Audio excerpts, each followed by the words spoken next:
While everybody's getting situated, I want to thank everybody for coming to this foray.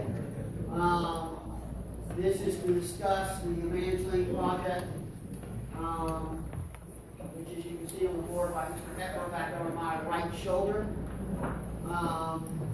In consultation with the governor, this was the suggestion that he and I came up with. This is designed to be a fact-finding mission with potential outcome for resolution.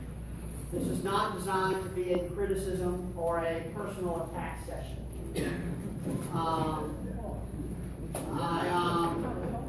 Unless you want to personally attack me, then that's okay.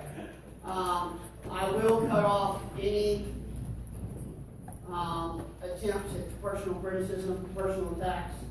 We're trying to solve a problem here, and that's what we're here for.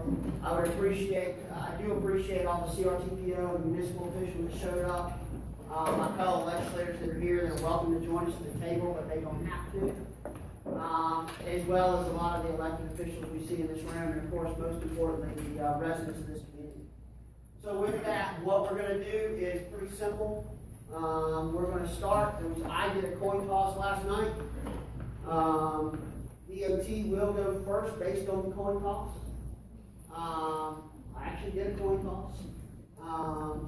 Just in case y'all want to know, everybody is sitting alphabetically by government entities, so no one can criticize where they sat. I've tried to be very methodical about how we accomplish this goal. So DOT will do a presentation followed by the Lake Norman Chamber. There will be no questions during the presentations. Anybody who has a question from the participant list, invitation list, please write your questions down. We will do a short bathroom break after the two presentations. We will come back and we will do Q&As until we're blue in the face or noon.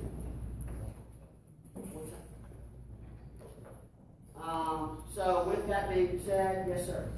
Since you've been a part architect of this session, would you or someone explain what the issues are? You know what?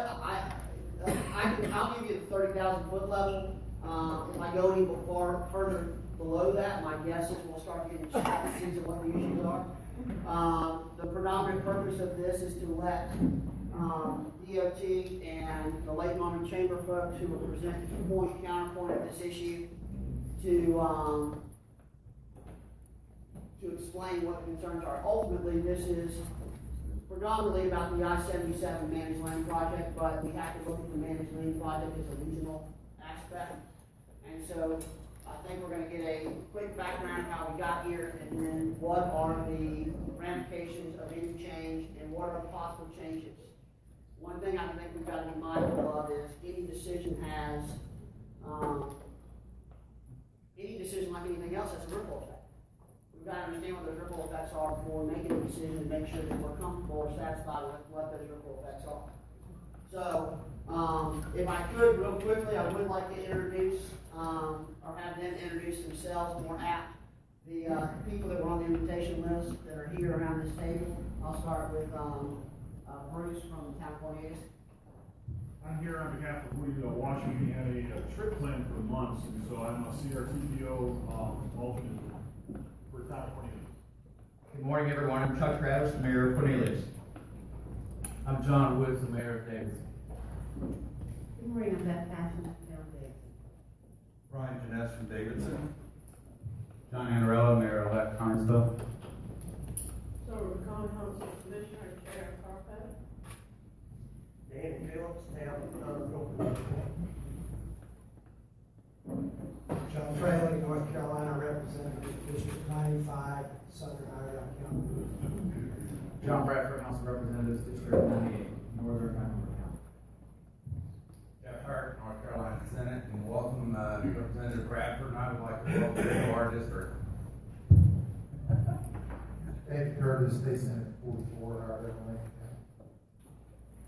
Good morning, Trevor Fuller, Chairman of the Mecklenburg County Commission. Pat Calhoun, County Commissioner at Large. Good morning, Miles Atkins, mayor of the town.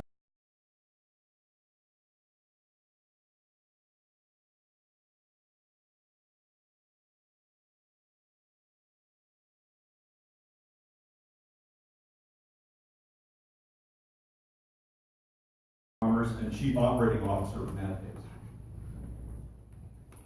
John Hepburn, local business owner of Payroll Plus and the 2009 chairman of the chamber. Russell Presley, Norman Chamber of Commerce. Jim Puckett, Mecklenburg County Commissioner, and since my friend Bill Malik isn't here, I would say I represent the most powerful district in Mecklenburg County, something she only takes the credit for. I'm Nick Tennyson, Secretary of Transportation, North Carolina. And current Chairman of the Board of Transportation, North Carolina. Roger Rochelle, Technical Services Administrator, North Carolina DOT. Bobby Lewis, NCDOT, Chief of Staff. Shelley Blake, General Counsel, NCDOT. Jim Ray, Consultant.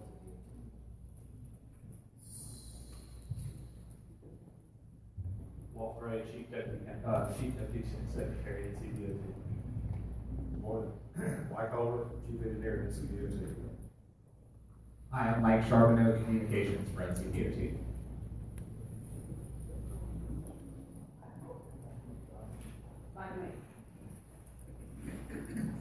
I guess I didn't introduce myself. I'm Charlie Jeter.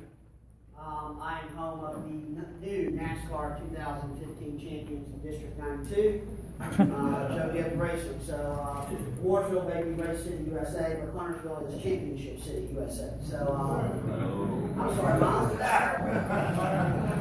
I think I'll finish the top 10. Y'all good. We're having technical difficulties. Our Cornelius Racing Group.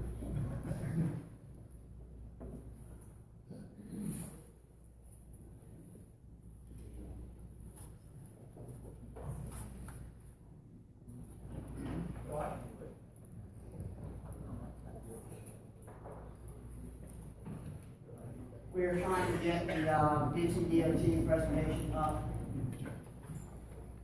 If someone has a excellent computer knowledge, now's the time.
Joke here about how many government employees it takes to fix a computer. In fact, in the private sector, who's ready?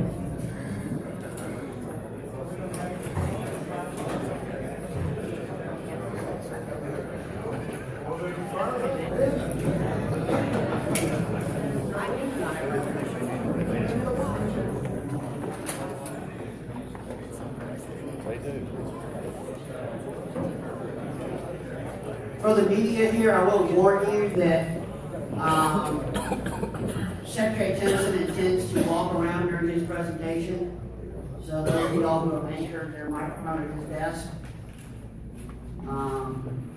he will be using the microphone. Other than that, I don't know what to think.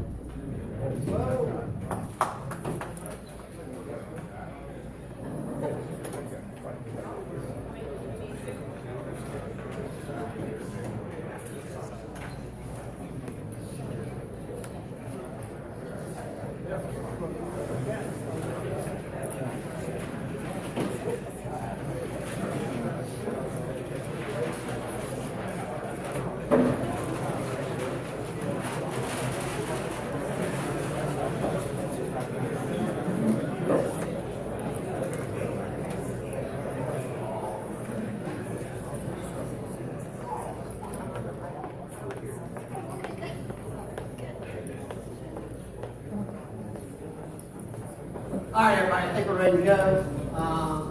Thanks to Matt and Calpine for helping us out here and getting everything squared away. Secretary Tennyson will start. Once again, I really am strongly encouraging us to try to make sure we treat everybody with professionalism here today. So with that,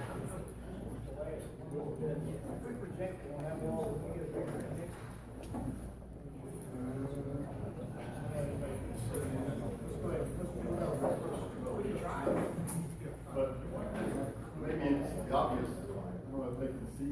No. Can y'all see that wall? No. Representative Earl says no, you will stay with where we're at.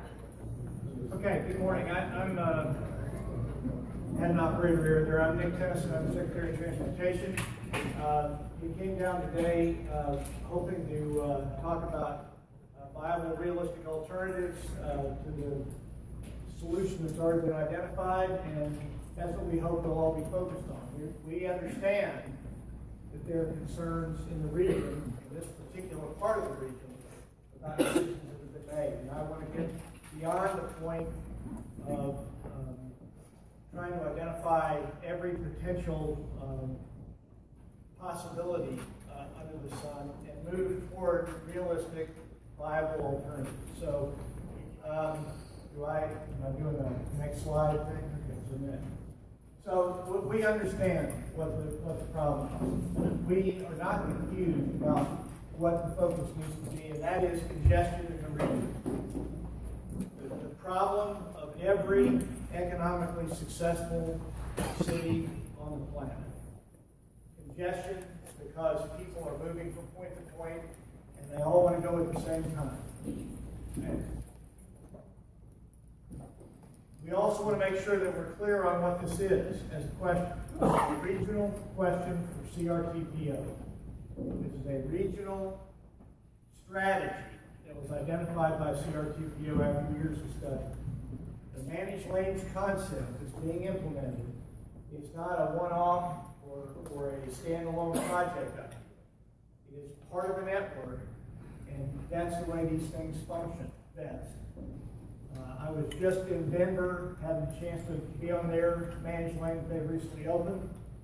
And the new segment has opened just in July.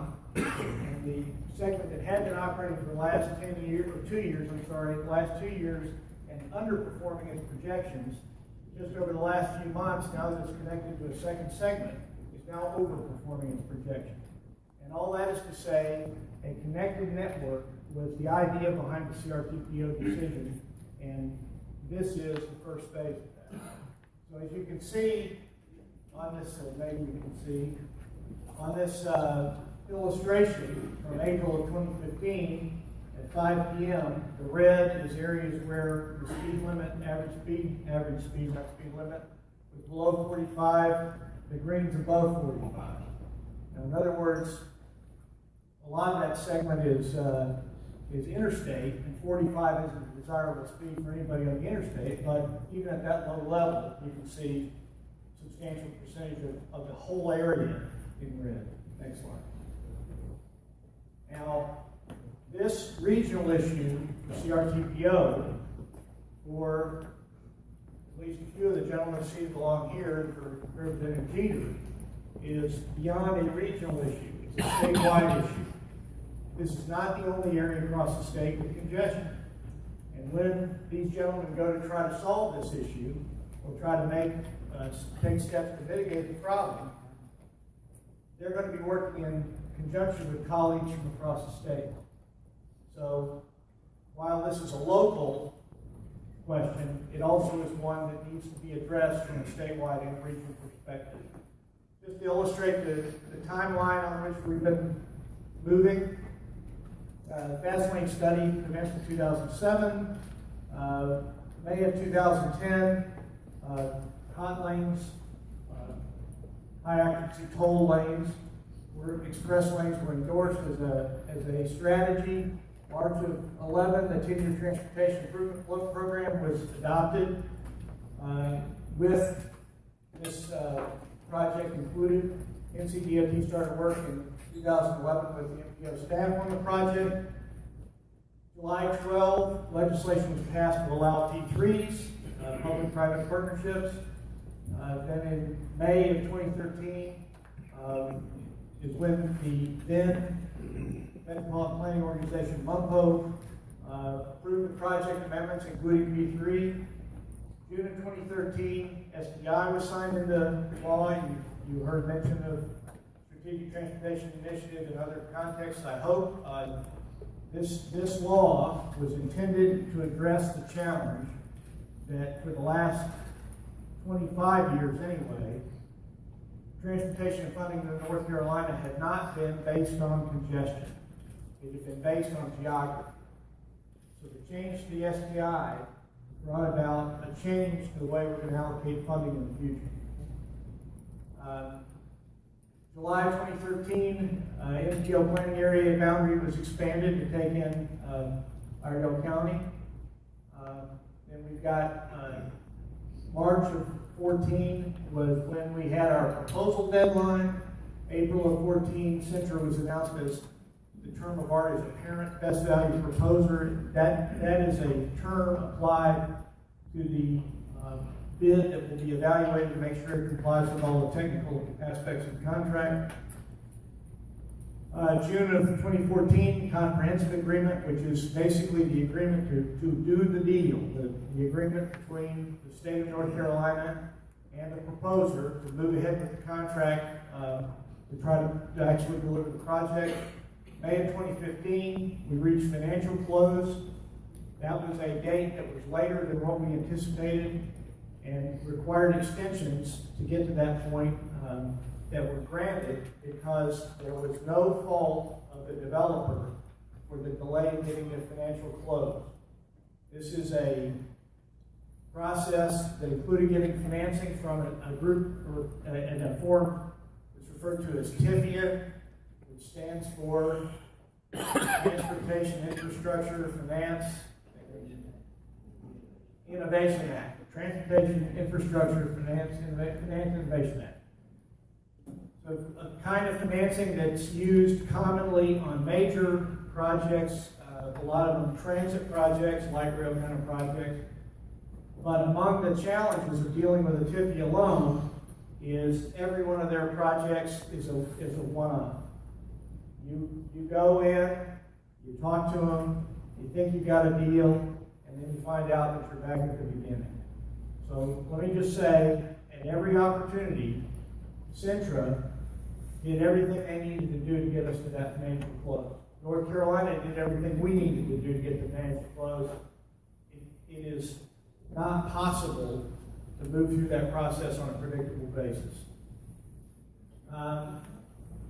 So financial close is reached, and the project is now projected to open traffic in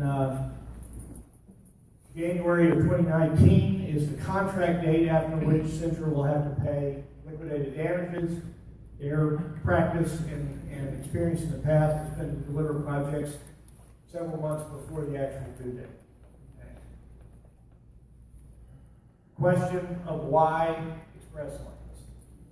The fast lane study, which included the Charlotte DOT, South Carolina DOT, North Carolina DOT, found that managed lanes provided the best immediate and long-term solution. Started with this road network of the roads that were being analyzed for the possibility of doing some sort of managed lane. Ultimately narrowed it down to 77, that whole corridor for 77, plus 485 and the Independence at 74 to hook up to the Monroe bypass.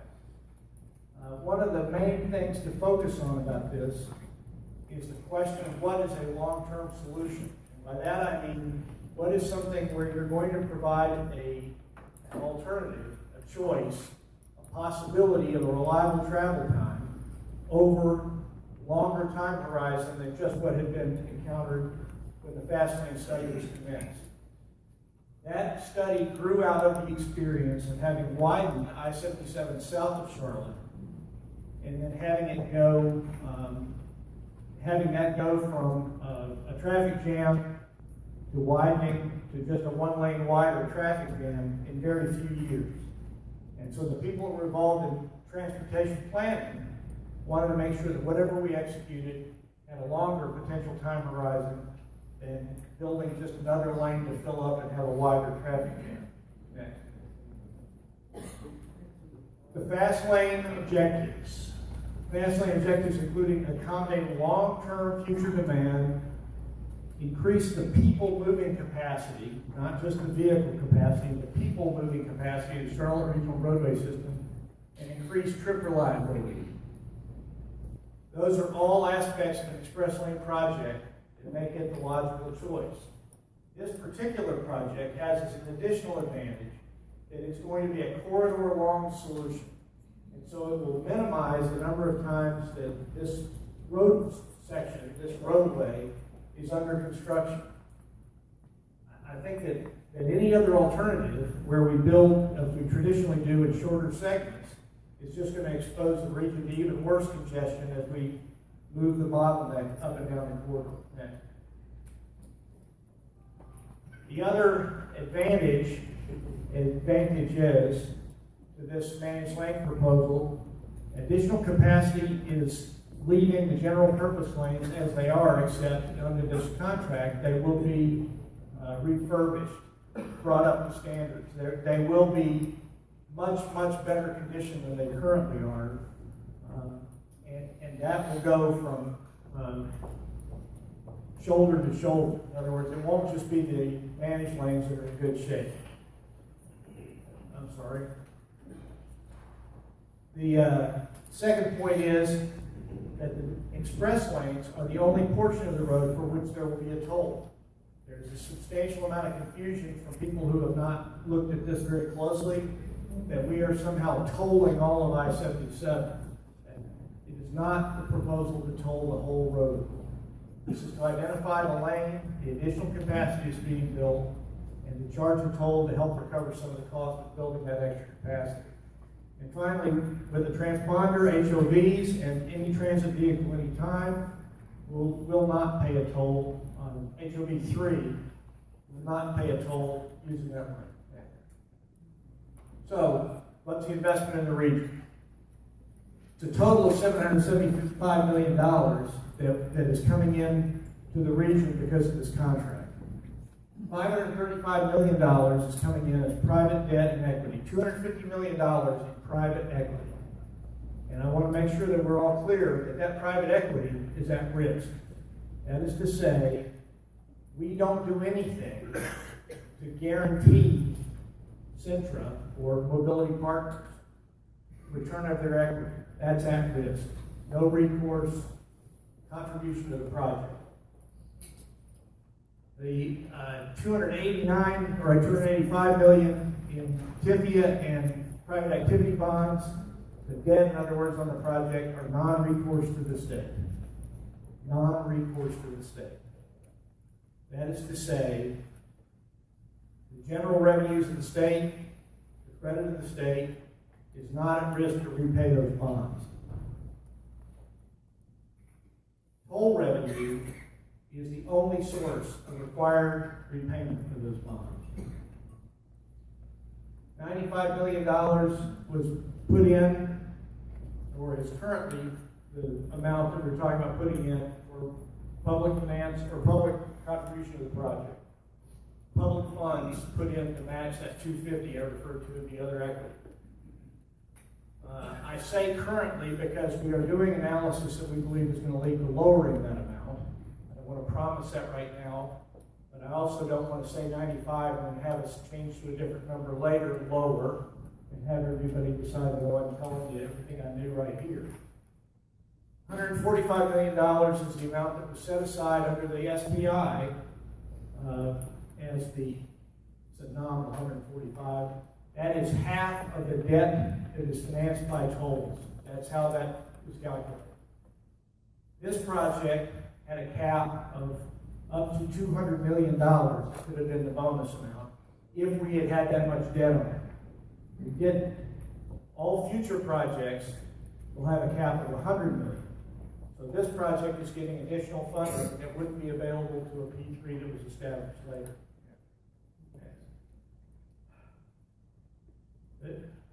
There is a number that has been thrown around that has people using $20 as that's what it's going to be when it opens up. Among other things that are also said is that this project isn't necessary for south of exit 23. That the congestion is not bad enough at south of exit 23. I've heard that criticism. That may not be what you feel, but I've heard that criticism.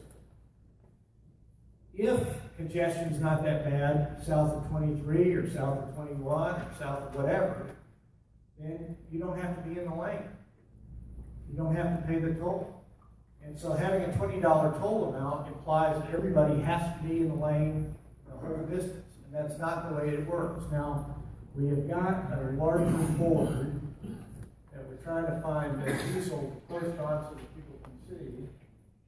So we'll have this.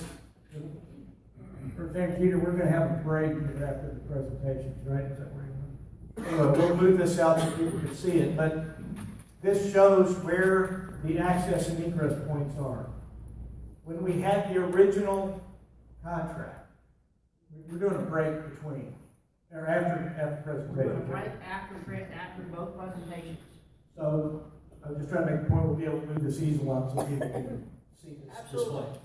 So there was in the original agreement a guaranteed minimum number of access and egress points. During design, during their proposal, Mobility Partners has come up with additional places they want to have access and egress. In the past, I've had people confront me and say, you can't tell me where the ingress and egress points are going to be. And I still can't tell you exactly because there's still engineering to be done. But these are the locations, the exits that will be served, and you'll see that we have gotten to a much broader number of exits than was the original minimum guarantee. Also, this question about a 50-year non-compete. This is a 50-year contract. For investment risk P3s, 50 years, actually 75 and 80 years are used elsewhere, but 50 years is the common industry standard for investments of this magnitude. There has got to be a chance for the private sector to mitigate their risk, to be able to earn a yield on their investment. And it takes a longer time than some other forms of finance. You will hear of projects that are called availability payment deals. That's another term from the industry. This is an investment risk deal. The state has no risk on this for the return from this project. An availability payment deal, if you do it that way, basically the state makes a fixed payment every year for a briefer period of time. So this is common. 50-year deal is a common term for an investment risk deal. What's not universal is the deal we made here where we can still make changes to the corridor.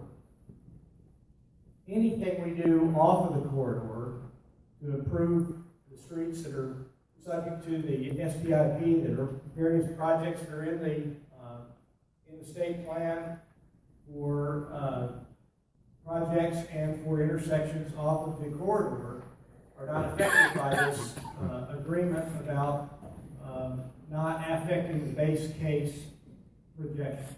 We made a deal with mobility partners that made certain assumptions about the amount of traffic on the corridor. So we're not allowed to build a new freeway without calculating the impact on this deal. And if, after we build it, there is demonstrated negative impact on the developer's performance of the project, then the state may be liable for a payment. That doesn't prohibit it, and candidly, if we are in a position where we have enough demand so that we feel like we need an additional lane beyond what's already there, we will be in a position where we'll be able to justify it from the standpoint of how much money needs to be paid. If we hear that people are going to have to pay, or that the state's going to have to pay if the project defaults, all of the debt is non-recourse to the state. Finally, the comment that the project will cause or increase congestion. The only reason this project is even on the drawing board is because everybody knows there's going to be congestion in this corridor.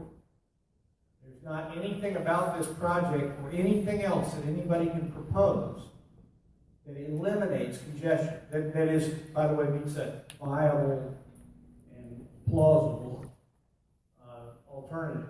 There is going to be congestion in the Charlotte region, as there is in every major economically successful city around the world. The question is, how do we mitigate that? How do we provide an alternative for mobility through the corridor, mobility through the region, mobility around the state, and still deliver projects that people can use on a daily basis? So the choice for the CRTPO folks and your successors, and or with your successors, is to implement the fast lanes vision for the region next. If yes, we continue with the good approved plan and the other projects that are a part of that vision. And we are on course. We have an actual firm choice that will deliver a project within 3 years. Next.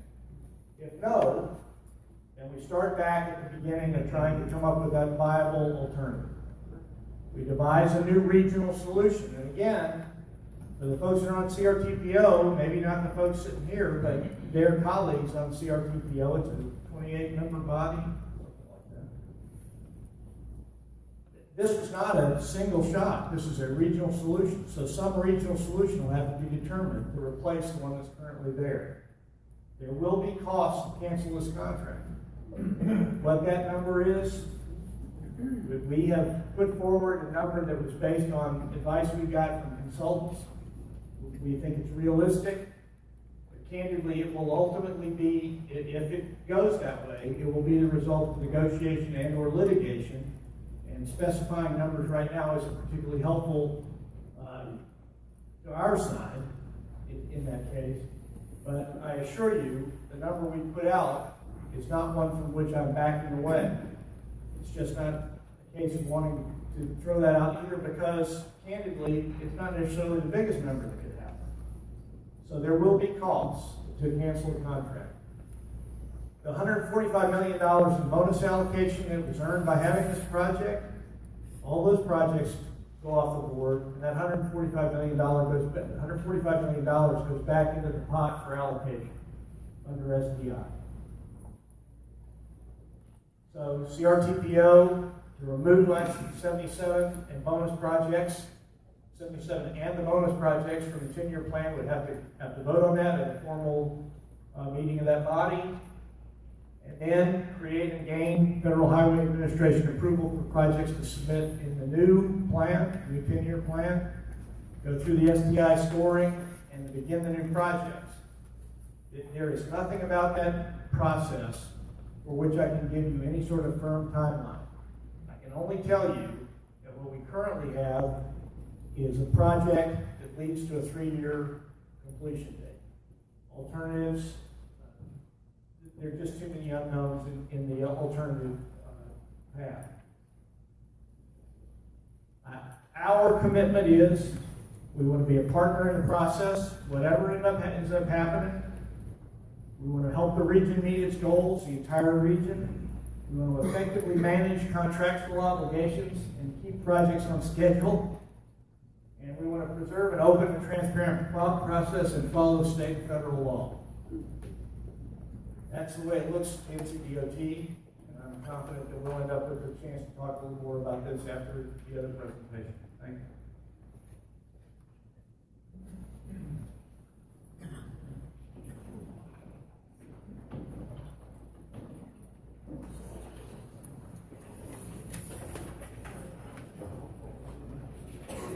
We appreciate Secretary Tennyson's presentation. We will leave it now to the Lake North Chamber Group, who is going to present, I guess, the community's concern. We'll then take a break, 15-minute break, and come back in as soon as the Russell twins, Commissioner Puckett, and Mr. Hepler finish up. Good morning again. I'm Mike Russell. I'm the 2015 chairman of the Lake Norman Chamber of Commerce, and Bill and I are not related. So I just want to put that out there. Thank you, Representative Jeter, for putting together today's summit and all your hard work that went behind it. Secretary Tennyson and your staff, thank you for your time coming here today for this, and all the elected officials. I think it speaks volumes to the importance of this issue that 3 days before Thanksgiving, we've got a packed house here with citizens and the media. So how did the Lake Norman Chamber get here? In 2013, the Chamber Board adopted some guiding principles around transportation funding. Basically stated, the Chamber supports transportation projects,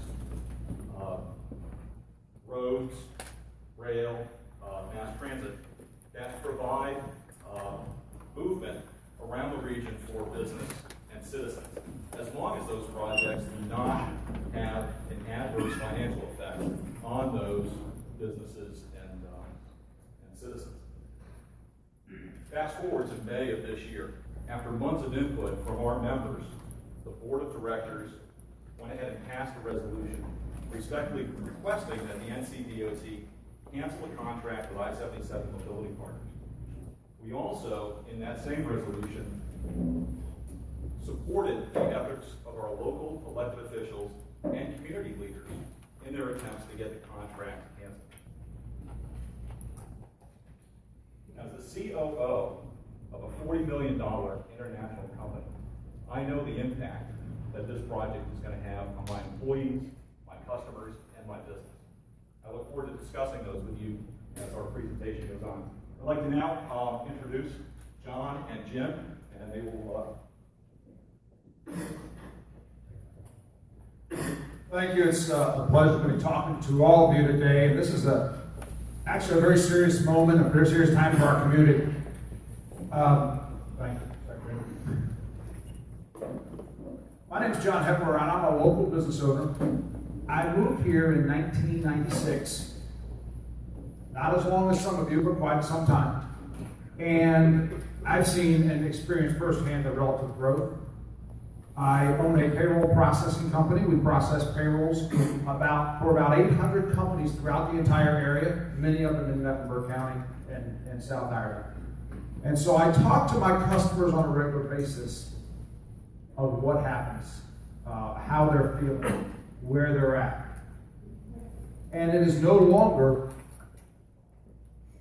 a decision if they're for this or against this. It's very clear.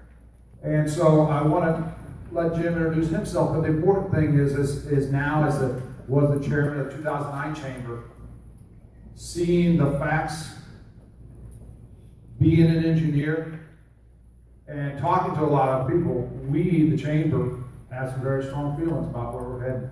And especially to you on the CRTPO, as you listen to us talk, we ask you to be empathetic, to understand how would you feel this year community. Thank you. I am Joe Puckett, just to give you a sense of history. One, my family moved here in 1755, so been here for a while. And they're all still here. You weren't the first, or the second. You were 900 and some odd.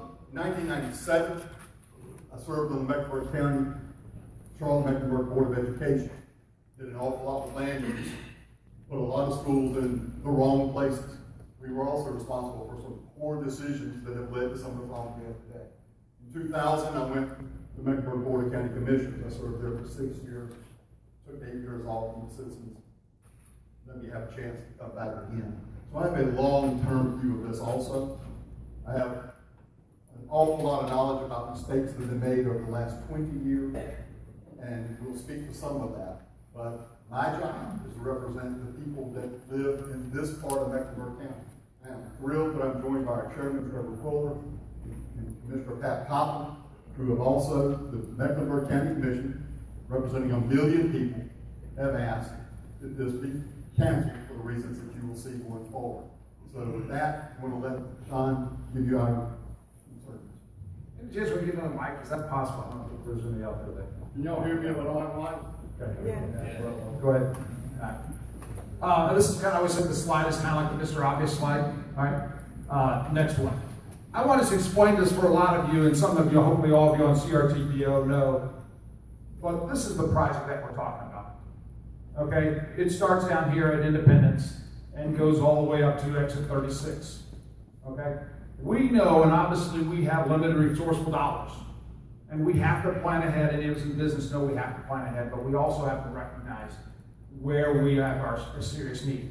And our serious need, this project is 27.5 miles, 655 million of total cost, right? We don't dispute that. And there's $244 million already being put into this project from our local, or I should say from the NCDOT and other funding sources. That is our money, our tax dollars that are getting put on. The real congestion obviously exists between mile marker 21 and mile marker 36. And the Secretary alluded to that. That is where our congestion happens. And what we have often said is that just give us what we have at 21 and move it north. And that will buy us a lot of time. Obviously, there's substantial cost that's added to the project because of infrastructure. Just the tolling infrastructure takes a lot of that $655 million. Next slide. I want to make something very clear, and we've said before, the Chamber of Commerce is not against B3s. The Chamber of Commerce is not against tolls. Right? There are some people out here that says no tolls, no tolls. But if you walk away today saying Lake Norman just doesn't want to pay tolls, you're missing the point. You're really missing where we're struggling with. I, and many of us actually believe that managed lanes has a place. Managed lanes is a solution, but it has to be properly applied. Okay. The Chamber of the business community is against this plan because this is a bad plan for our community. Let's talk about it. It puts our entire community at risk. We can talk about theory. As an engineer, I understand the theory of transportation as Mr. Secretary Tennyson just laid out. But at the end of the day, that's theory. And it works well in theory when properly applied. It's put our business and residents at the Lake Norman area, putting us at risk, and people are already leaving. You've heard the press releases, right? Kozlowski's team just moved away. Employers are going out of business. Trucking companies that need trucking, avoiding the Lake Norman area. Heck, when I was on Flashpoint last Sunday, even of the Charlotte Chamber of Commerce president, Bob Morgan, said to me, well, I don't go up to Lake Norman for shopping because the traffic's too bad. So we need real solutions now. We already, there's nobody to argue how many people from Lake Norman already have felt a significant diminished quality of life, right? All right, your audience participation is done for today, but let's make it clear. We are experiencing a quality of life degradation today. It's not in the future, it's not 20 years from now. Today, our quality of life has gone down. In a community that people who moved here for quality of life. It doesn't help that it's being pressed upon us by others. Everybody who is against it, many are people who are against it, don't live here. Don't live here, and that's very frustrating to us. Very few citizens within the Lake Norman community support this plan. Very few. It's a bad deal for the state. Going back. Trucks can't use the managed lanes, so they're forced to use the general purpose lanes. Okay? So many of you are very familiar with EPA attainment. And this is saying, hey, we're worried about EPA attainment. That is, if we don't keep the air quality standards, we lose our federal highway monies. We don't understand how trucks sitting idle can help EPA attainment. Charlotte Intermodal Growth, we are the first to admit, Charlotte Intermodal was built, hopefully, to be successful. Okay? Internet commerce is driving truck traffic up. We know that I-77 is going to be increased truck traffic, but yet they're going to be relegated to the general purpose lanes, further exacerbating that problem. Okay. Obviously, we talked about the potential liability. Senators and representatives, I would like to ask of you, I've heard so much on both sides what the contract actually says, and I appreciate if you can go back to state audit. Let's get a clear ruling of, are we on the hook or are we not on the hook? I've heard from attorneys we're on the hook, and I've heard from attorneys we're not on the hook. And it seems like that's something we should be able to get very clear, and somebody should be able to tell that community that. So there's three reasons why we fundamentally don't want this plan. Moral reasons, design flaws, economic development, financial. Moral. In 1990, a study was completed by NCDOT that indicated that I-77 didn't need to be 4 lanes from Statesville to South Carolina line, 4 lanes in each direction. That's about 2010, by the way. By 2010. Next slide. Look at that population growth. In 1990, Cornelius, Huntersville, Davidson, Mooresville, 24,554 residents based on the U.S. Census. Today, those same 4 towns, 131,084 residents. 533%. Here's the real question. Here's the question of why Lake Norman is frustrated. How many north-south highway lanes have been built since 1990?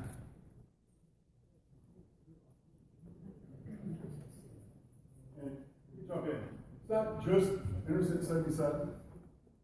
115 is exactly the way it looked when my mother and father were there in the future. Okay. 21 is essentially exactly the same as it's been since it opened. There's been some tweaking. In the last 20 years, we've grown 5-fold. We have not even widened the shoulders from 115 to 21, let alone do anything to I-77. We can talk about theory and how managed lanes manage congestion and everything else, but at the end of the day, the people who are out here there, we're fighting for our community. We're fighting for a solution that works for us. 25 years of paying tax, motor vehicle fees, 25 years of paying gas taxes for North Carolina, 25 years of paying federal gas taxes. We still do not have one north-south lane in 25 years. And so now we get a plan, and they say we have to pay for it. But that's okay. Because the reality is, back in 2010, right? Mayor Travis and I had this discussion. Back in 2010, John, we were given 2 solutions. Do nothing for 20 years, which I guess would be 45 years because we waited 25, right? Do nothing for 20 years or accept tolling. This is where I don't wonder why I'm here. I'm like a public commentator.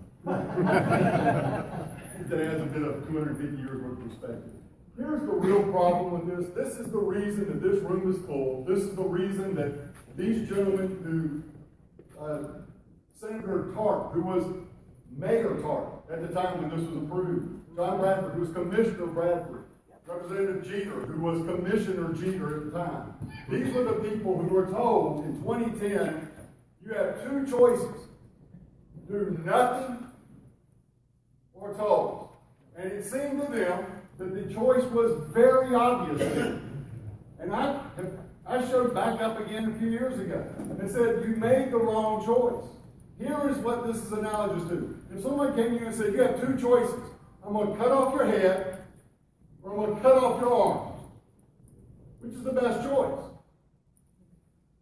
Cut off my arms. I don't like it, but clearly that's the best choice. Oh, but I'm going to allow you to bleed out when I cut off your arms. Okay, maybe now I want you to cut off my head. What appeared to be a very obvious choice at the time was the worst choice. When Secretary Tennyson talks about a 3-year plan, we're saying, no, this is a 50-year bad plan made on a bad decision, made under wrong assumptions. This is the equivalent of my father.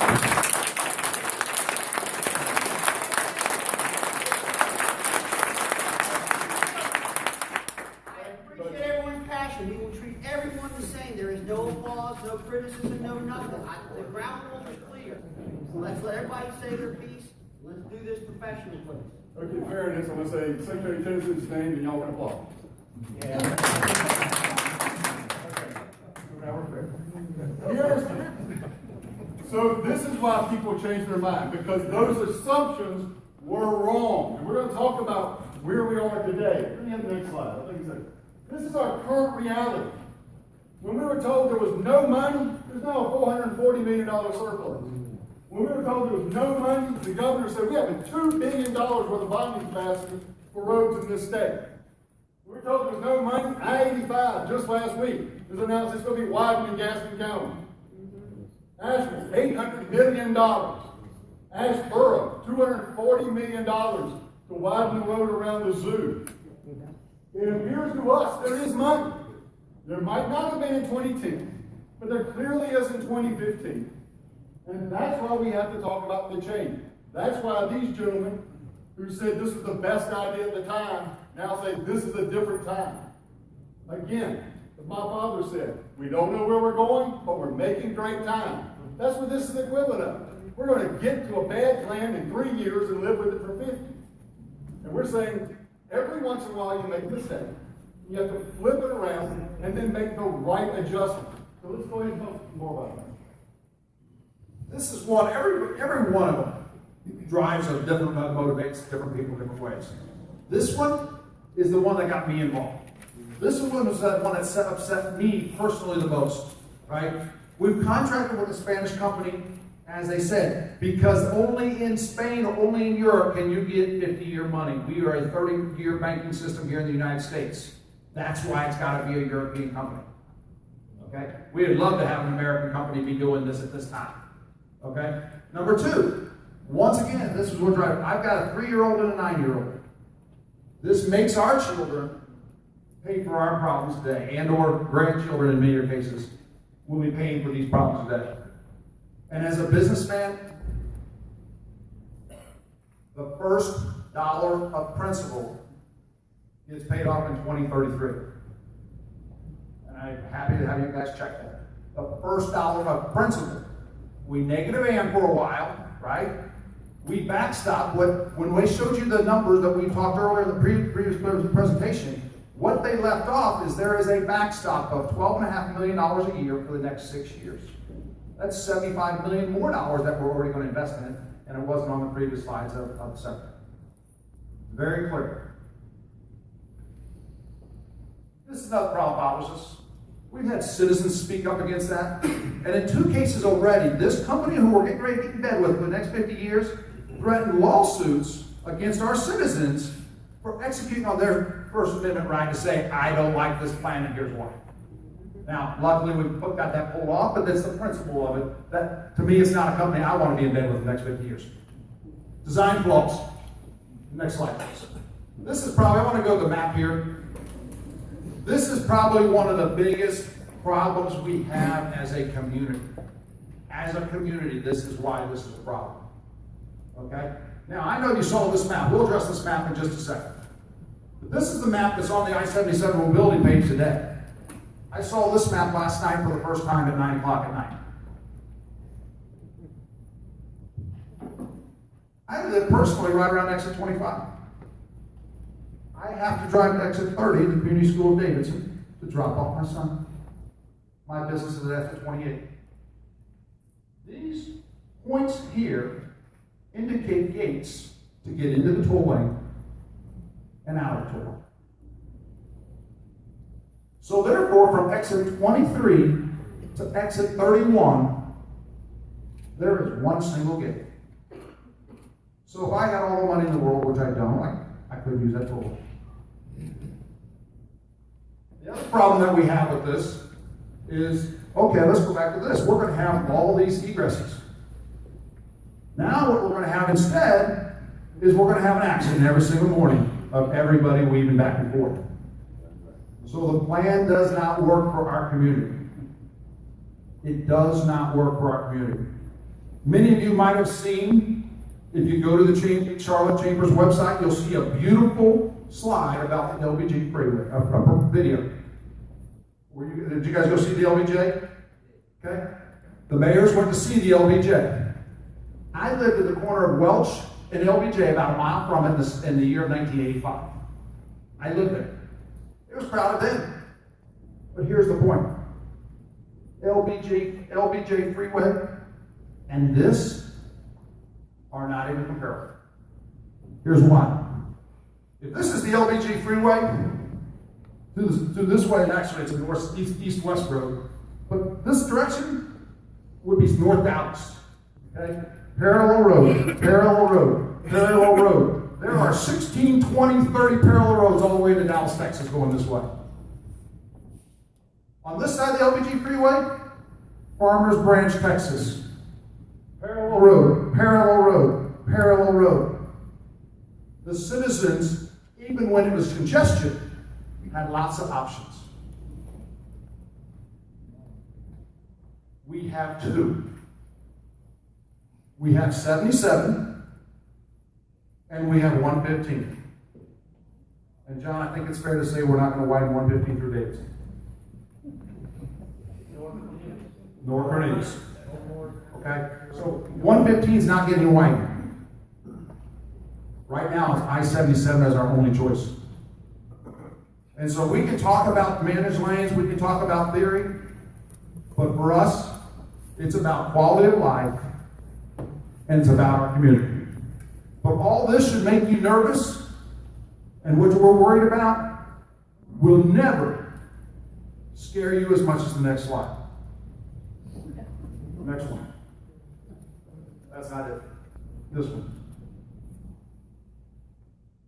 This is a slide that comes from the International Bridge, Turnpike, and Toll Association. This is their global summit in Prague, Czechoslovakia. A simple but challenging axiom. This is their industry. This is the toll and turnpike industry. Their local conference or their conference. The revenue potential and overall financial success of Price Express lanes depends on the operational failure of the general purpose lanes. If we were going to have, this was ran by the state of North Carolina, I probably wouldn't be here because I knew political pressure we'd get it changed. But now we've turned it over to a third party with bondholders with profit incentives. Are they going to run that road for throughput or are they going to run that road for profitability? You know the answer. Maximum revenue from the express lanes often comes out of price and which yield traffic in lanes well below free-throw capacity. So you're saying this is going to relieve congestion? Perhaps. But one could argue if you take 2 cars off the road, it relieves congestion. It will not relieve congestion to the level of degree of our potential for this very limited spot, particularly the causeway. Listen, let me give this perspective also. The tolls have been said that they will take a maximum of 20% capacity. We're going to double the amount of lanes, and we're going to take 20% of the congestion off the general purpose and put it into the other lanes. if you live up here, or if you come visit up here, I'd encourage you to do it. And leave your money. These exits are about 2 miles apart. On any given day, the backups are 5 to 6 miles. It's a 5-mile backup, which means that if you take 20%, their maximum, you're left with a 4-mile backup. You will not be able to get, and who in here sitting in a 4-mile backup is going to let someone merge into that general purpose lane from a toll lane to get off to the next one? No. Let's just be real about that. So when we talk about it's going to relieve congestion, it relieves congestion, but it doesn't come close to making it manageable for people that have to use this road because they have nowhere else to go. This is a big concern. Operator's goal is to maximize profit. Community's goal is to maximize throughput, minimize congestion, and enhance economic development. If this were being ran by NCDOT, at least we'd have the same agenda. So this is the slide, this is where the engineering comes in. Okay? As an engineer, I looked at this. This is a slide, and I've actually, Bobby and Roger have seen this, and they said, well, it's changed. I'm okay if it's changed. But it could be an order of magnitude off, and it's still back. This is if we do nothing. And again, guys, I made clear, I-77 HOV hot lane conversion traffic operations technical memorandum acted July 2012. This is an NCDOT federal highways slide. No bill, 1 hot lane, 2 people, above 2 people can use it for free. 1 hot lane, 3 can use it for free. 2 hot lanes, 2 people can use it for free. 2 hot lanes, 3 plus people can use it for free. This is what we're building. The average speed, if we do nothing, according to this DOT chart, is 27.1. Once we're done, the average speed in the general purpose lanes will be 26.8. So no matter what we're told, we do not buy, it will relieve congestion. Next slide. Worst of all, it shows here, again, same thing, this is the Stantec, which is the federal government. Lake Tree to Catawba, which, for those of you from CRTPO, basically is Cornelius, across the lake up into Mooresville. It shows here in 2015, it would build a state, it will take 7 and 8% of the traffic. Their numbers, not ours. Next slide. In 2035, 20 years from now, they're telling us it'll take 13 to 15% traffic. Okay? You can begin to see why we as a community, it's not about politics. It's not about road theory. It's about the reality of there has not been roads built in North Mecklenburg, and the solution we have is not going to maximize the throughput. And this community, because we have not built roads in 20 years, needs a solution that will maximize throughput. And we know we got to start another bypass lane on the other side. So let's make that the toll lane. But we need to maximize throughput because those are our only options today. Next slide. Just goes back to this is the last thing that really bothers us really from a goal standpoint. This was one of the original goals. The goal was to guarantee travel times from Charlotte to North Mecklenburg. That's really not what we need. Our problem is, yeah, we love travel times. But it's more important that we drive, the Lake Norman community is a working community of its own. Those of you who live here know that we have northbound traffic and southbound traffic in the mornings. There's people coming up. It is not a rush hour. We're going to traffic. We're going to Charlotte for work. Most of the people live and work up here. There's still a large number, or some people go to Charlotte. But frankly, there's a lot of people from Charlotte that come to Lowe's, that come to Ingersoll Rand, that come to MSC, and come to the other 4,000 businesses that exist on North Mecklenburg and South Ireland. What's missing out is a congestion relief. Next slide. Hit that number. This is another thing that just came up. The toll lanes are only going to be built at 17 inches. Truck traffic requires 34 inches. Boy, if this master plan doesn't work, we feel we're losing our flexibility. We feel this is a bad way if it doesn't work and they have to redo it. Not only do we have to, they alluded, Secretary Tennyson said, well, we can change it. We can change it if we pay a very, very large financial penalty. Everybody wants to talk about the penalty today. We believe, the business community and the community believe, that the penalty today will be an order of magnitude smaller than the penalty we'll have to pay in our future. And the last thing we'll address is economic development. Jim, I'll let you hit this.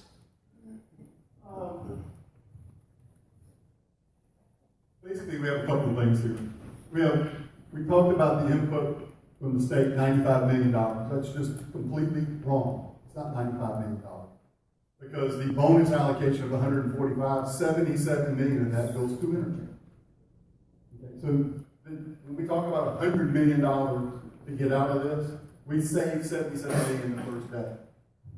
There's 75 million of backstop money.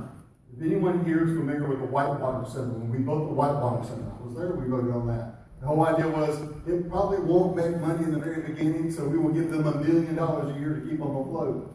There's 75 million of that in this plan.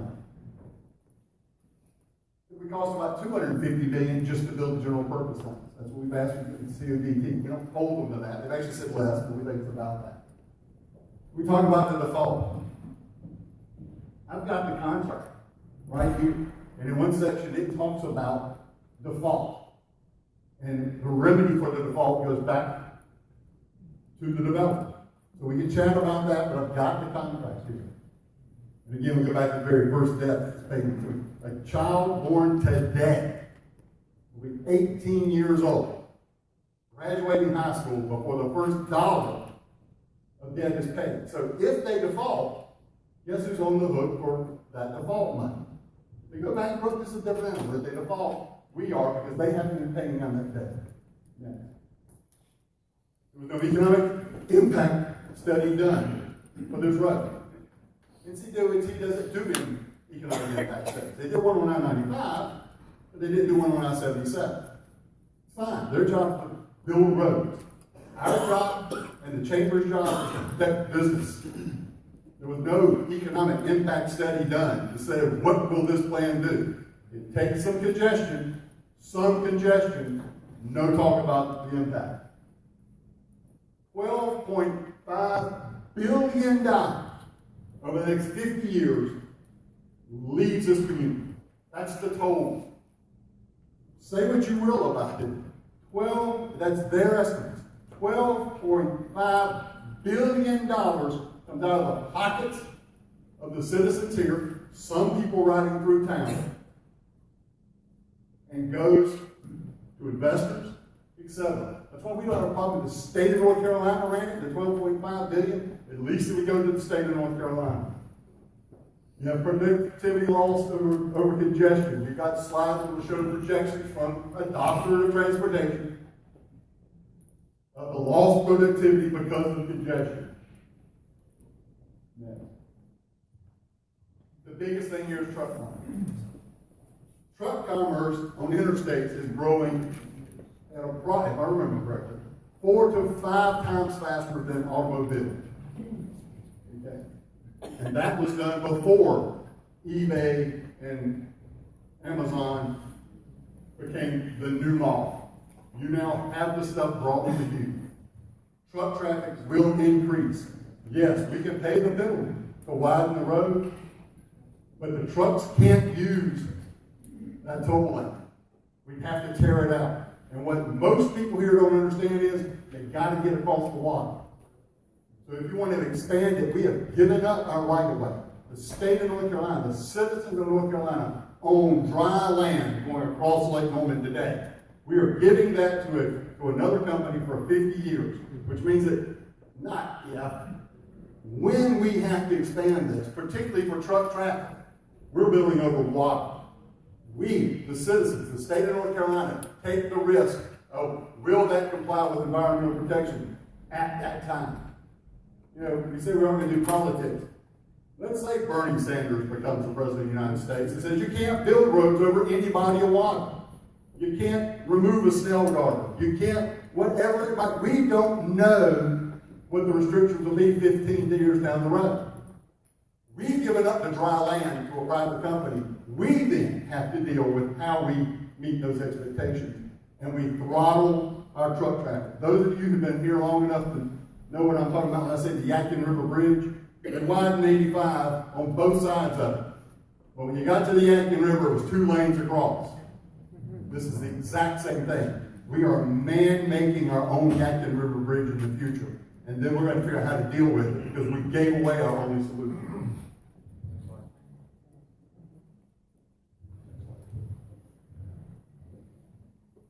That, by the way, are a bunch of NASCAR haulers who they also realize this is a problem because they get trucks in and out of here all the time. It's a multi-billion-dollar industry. Right here is epicenter of it. Why do you think they were the first businesses to say this is a bad idea? Because they're the ones putting trucks on that road every single week. And for you guys from the CRTPO, we understand the challenge. We understand what we're dealing with, where we are, Lake Norman, despite what we've heard because of this issue. Sure, we're passionate. Sure, we're scared to death about our community. Okay? I was talking to Speaker Tillis last week, and for the first time I said, for the first time in my life, I could imagine not being buried at Lake Norman. And I never thought that would be the case. But we're regional players. Okay? But the truck traffic is, I-77 is one of 2 north-south roads through the state of North Carolina. We need to take care of that. We need to do what's necessary. Not for Lake Norman, but for the state of North Carolina and the commerce of the state of North Carolina. Then we look at this. If you were a business, you know what you know now. Where would you move? Where would you move? I-85 in Cabarrus County has been widened, no toll. I-85 in Gaston County has been widened, no toll. I-77 south in York County, widened, no toll. If I gotta get trucks and transportation on there, why do I go there? Why is it that we are the only MPO that said tolls? All our adjacent neighbors said no. Where would you build a business? I'm in the manufacturing services business. I tell you, they don't build it where they have a problem getting in and out quick.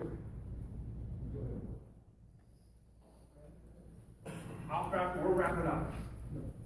I can honestly say that this community is against this plan. What we had in 2010 is not what we have today. And we are taking a firm stance that we ask you to cancel this contract. We don't want to blow up the STI. We have confidence the new STI will work better for us. If you score it from 20 to 36, we think we'll be fine. But it will give us a solution. Will it set us back? We know it'll set us back. But it will give us a solution. Because we do not feel that this is a solution. If it's done in 3 years, it still is not a solution for our congestion. And we don't believe it is. Cancel the contract, put it under the B4, and let's put the project scope where it should be. Jim? That's it. We've taken a little over 30 minutes, although we have a whole lot to tell you that didn't have their own web page. Before we're gone, we'll have some closing remarks, so I'll kind of do that. But what happens is this is a geographic problem. It's not a theory problem. P3s work in a lot of places. Managed lanes work in a whole lot of places. They don't work where you've got a body of water and no infrastructure to serve the community. When you've got to exit Main Street every 2 miles, there aren't other interstates out there where you go every 2 miles and get off and there's 70,000 people living within 2 miles of that. So can't wait to hear the questions. We've got plenty more to say, more specifics, but thank you for your patience. I'd like to thank both the DOT and the Lake Norman Chamber folks for their presentations today. Let me tell you the process here moving forward. We're going to take a quick break. For those of you who had a lot of coffee this morning, about 10 or 15 minutes. Why don't we say 10:35. We're starting back here. That gives everybody 10 minutes. We will then do Q&A from participants. Each side will get closing comments, and we'll go from there. Thank you all so much. Be back in 10 minutes. What we're gonna do, real quick, just so y'all know how this is gonna work.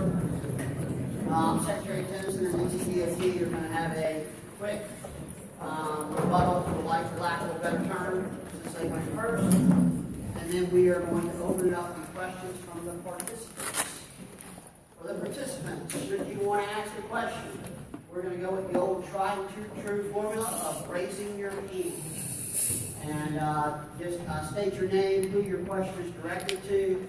We will probably give both sides the opportunity to answer the question to try to make this as productive as possible. With that, I will hand this back over to Secretary Tennyson. Thank you, Representative Speaker.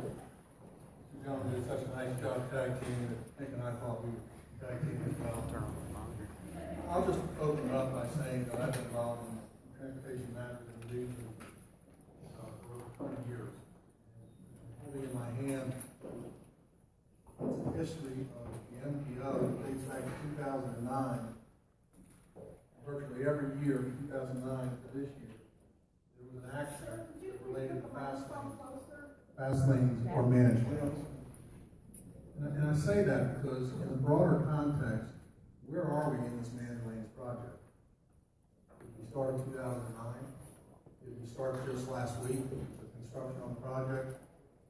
To me, we really started about 3 years ago when the NPO in earnest said, go out and start to put bid documents together. So 3 years ago, that progressed to the point that we started construction. We're 3 years from driving on this road. 3 years. So we're halfway through just in that project. So suggestions that we cancel today means we start all the way back. I understand that there's a suggestion that we do GP lanes or a few exits in the northern section. It's a whole lot harder than that, folks. We've got to go back and talk policy. We all got to reconvene. We all got to talk about managed lanes versus general purpose lanes. And what we find historically, every community we look, is the general purpose lanes fill up. 7 to 10 years is the average. They fill back up. So what managed lanes are about, it's been lost in this discussion, I think, but not emphasized adequately, is reliable throughput. Greater throughput. Reliable throughput. All of us have had that experience of taking the on-ramp to get onto an interstate highway and see nothing but red lights. You see it all too often in this corridor. What the managed lane offers is that reliable lane that you can go through and get from here to there, knowing there's going to be moving at least 45 miles an hour. So we came here today to hear about viable, realistic alternatives. And candidly, all I heard was general purpose lanes. We just want to add general purpose lanes. And then I heard we shouldn't give away the dry land for 50 years. That at some point, we're going to have to address the causeway. Perhaps what's lost in that is in this contract. I know a lot of you gentlemen want to hear what the criticisms of the contract, and they haven't heard any. In the contract for 50 years, this is very important, we can make changes. The contract has that provision. The question is, there may be a cost.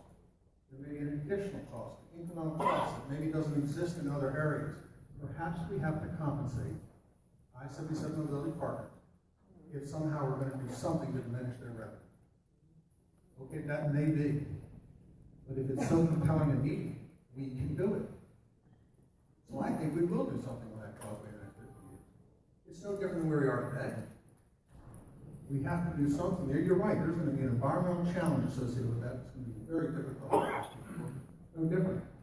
The contract allows us to make those changes. So when we call for, this is very important. Sorry. When we call for canceling this contract, and the Secretary alluded to what that price tag might be, and hopefully you all understand we're a little reluctant to be precise about that.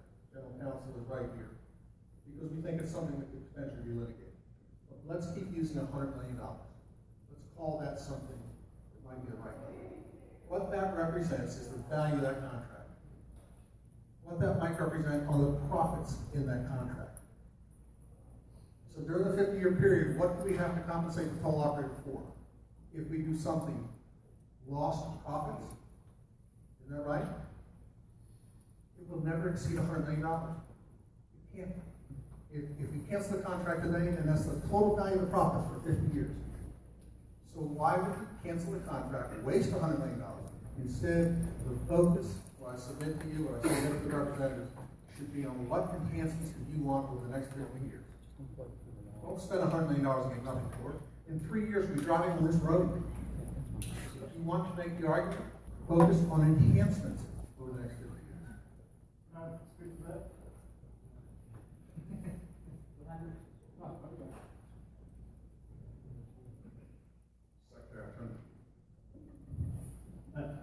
This is not really time to be trying to argue back and forth, I think, but there are a couple of things I want to put forward. And the first one is we've had frequently cited somehow a connection between the home country of the entity with whom we dealt and terms of loans. That's nothing to do with it. As I said, the 50-year concession is typical for revenue risk deals. The debt is issued by U.S. debt issuer, or are bonds issued and bought by whoever buys them through U.S. markets. So it is not related to the home country. There were a couple of places where there was reference to the fact that the data or the illustrations that were being shown were not correct. One of them was a reference to the fact that they hadn't seen the access egress points until today or last night. In July, these self-same access egress points were worked through with town staff for all the towns. It's not been hidden. It's not in any way been something we've kept secret. And so then to refer to it and acknowledge the fact that it's not the current, but then go ahead and use that as if it makes a point is problematic. And I think actually the same problem as the chart referred to, which, as the gentleman said, has been revised and corrected, changed. Roger, if I can ask you to go ahead and deal with the traffic chart that was referred to. Sure. The presentation cited two different environmental documents. The environmental document that governs for this project covers the entire corridor. That was an environmental assessment finding, followed by what we call a finding of no significant impact. That's a term of art for that decision document on the environmental side.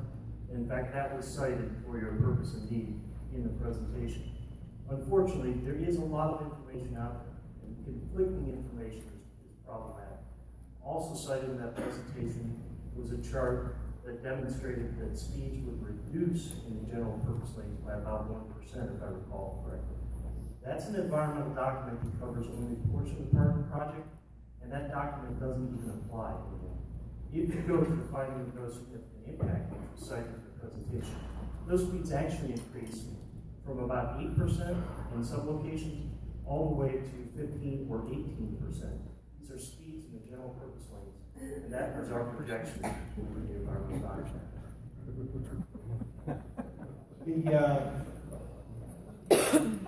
The CRTPO members who are thinking like this will get a chance to see and have to review all the complex information, all the details. You'll have to evaluate what the current information is and make your decision.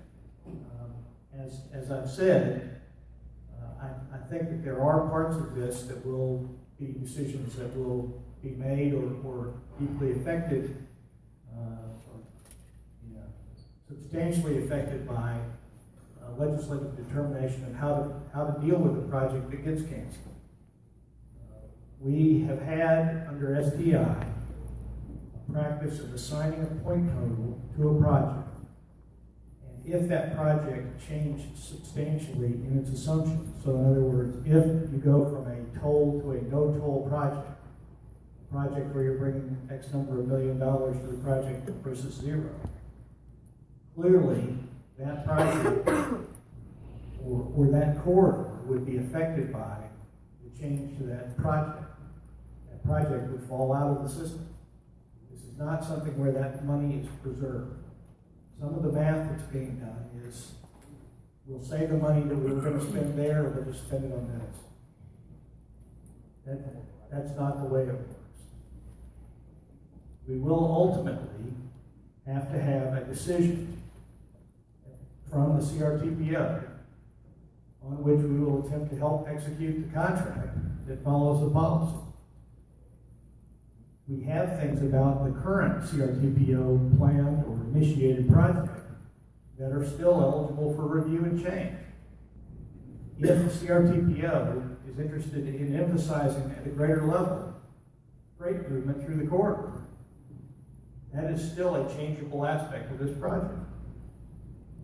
For example, when I was on I-36 the other day in Denver, there's a sign posted that says, any vehicle over 20 or 4 axles pays a $25 additional fee.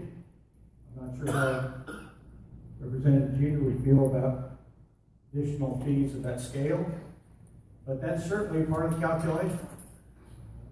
And that is a part of the project that is still available for review if again, CRTPO makes a decision that freight is to be more emphasized than passenger movement, then we'll make whatever arrangements need to be made to accomplish that.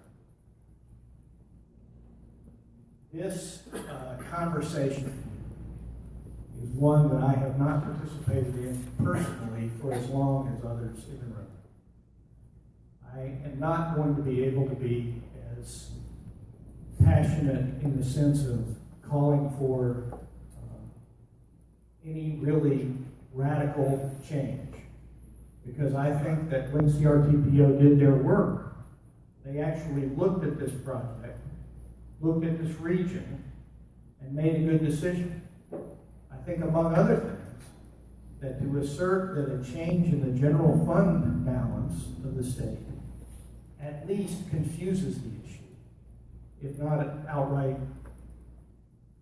mischaracterizes the available resources. So Atlanta has used over the decades a general purpose strategy. And Atlanta has gotten what they got, and they have now gone to putting managed lanes on a lot of their roads. I believe that instead of building out the available right-of-way with a methodology from which we can't retreat, in other words, once it's a GP, it's going to stay a GP, would be a bad choice. But whatever I feel about it, ultimately, NCDOT will work with CRTPO to execute whatever policy it is they ultimately desire to change to. And we will all work together, I'm sure, to understand how we're going to deal with whatever financial impact there is. Thank you.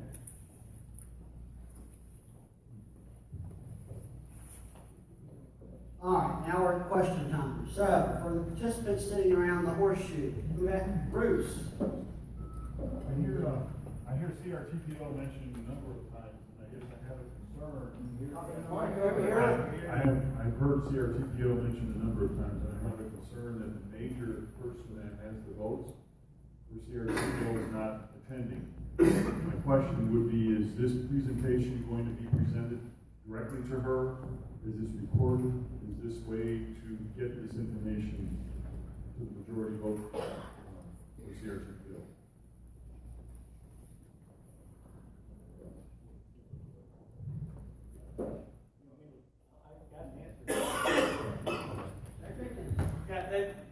The session has been recorded.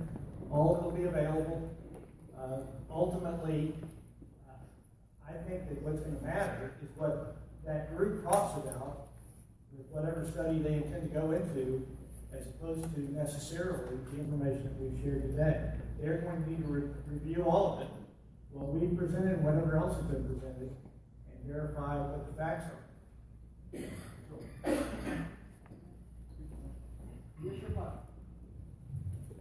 Well, a couple of things. One, I want to make sure we kind of understand where we're going. It's my understanding, because the governor doesn't take my calls anymore. He stopped taking my calls when I was called trains back in 2007.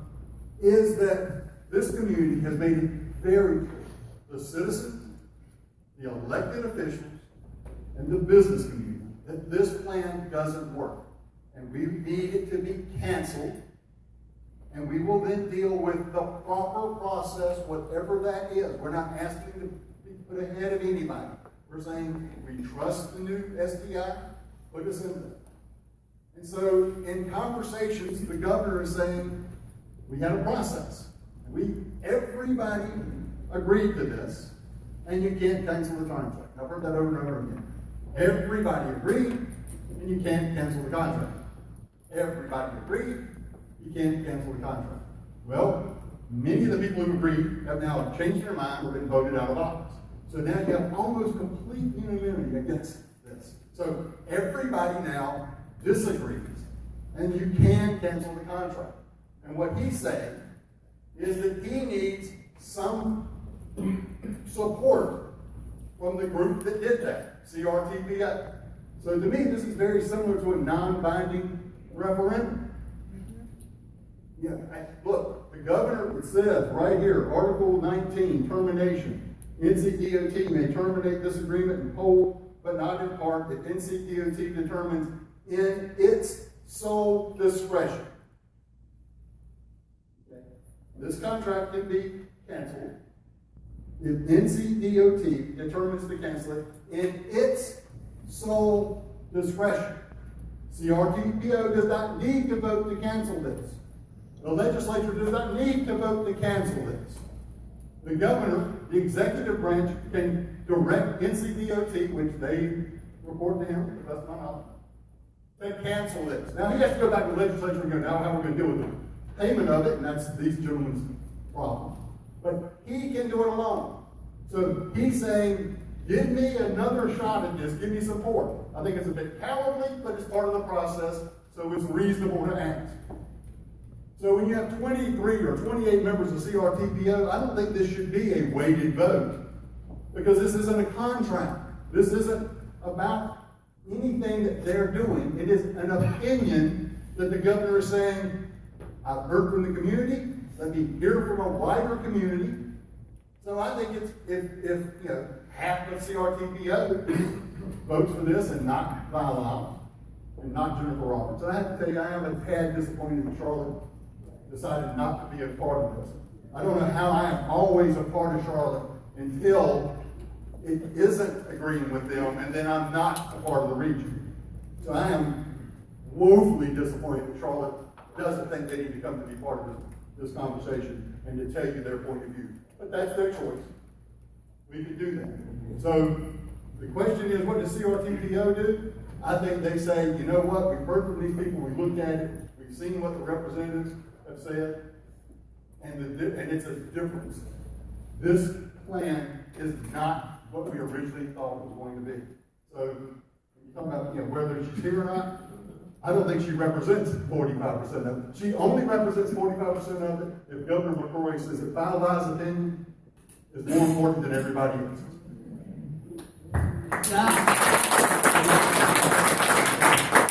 Kid you not, I'll stop questions if we keep having that kind of outburst. I'm going to answer your question, Bruce, and go against my own rule of not answering questions today. I think one of the biggest problems we have in this community is the 46% weighted vote on MTA. And I've already drafted a bill, which Commissioner Puckett has seen, and I think what you're going to find in the short session, as Charlotte has thumped their nose at us today, they won't have that same percentage weighted vote come to short session of General Assembly. That bill will pass. Charlotte won't get 46% because clearly their sole purpose is the city of Charlotte and not our community. Mr. Anarella. Hi, John Anarella, Mayor-elect of Huntersville. I have a question for NCDOT. probably legal counsel. If you can describe to the audience the difference between default and bankruptcy. I've read the recent annual report of Citrus Parent. They have two current defaults going on, I believe, that they are gaining 35 million euro on. So they don't lose anything, but somebody's having to pay for that. And then also I have a statement. And my statement is this. We're elected body, we're citizens, and it's a little insulting to say we can't change our mind. If we had that attitude 240 years ago, signers of the Mecklenburg Declaration, many of whom were buried in this area, who just simply changed their mind. They didn't want to be British citizens. We have changed our mind. The elected bodies serving the constituents have changed our mind. Thank you.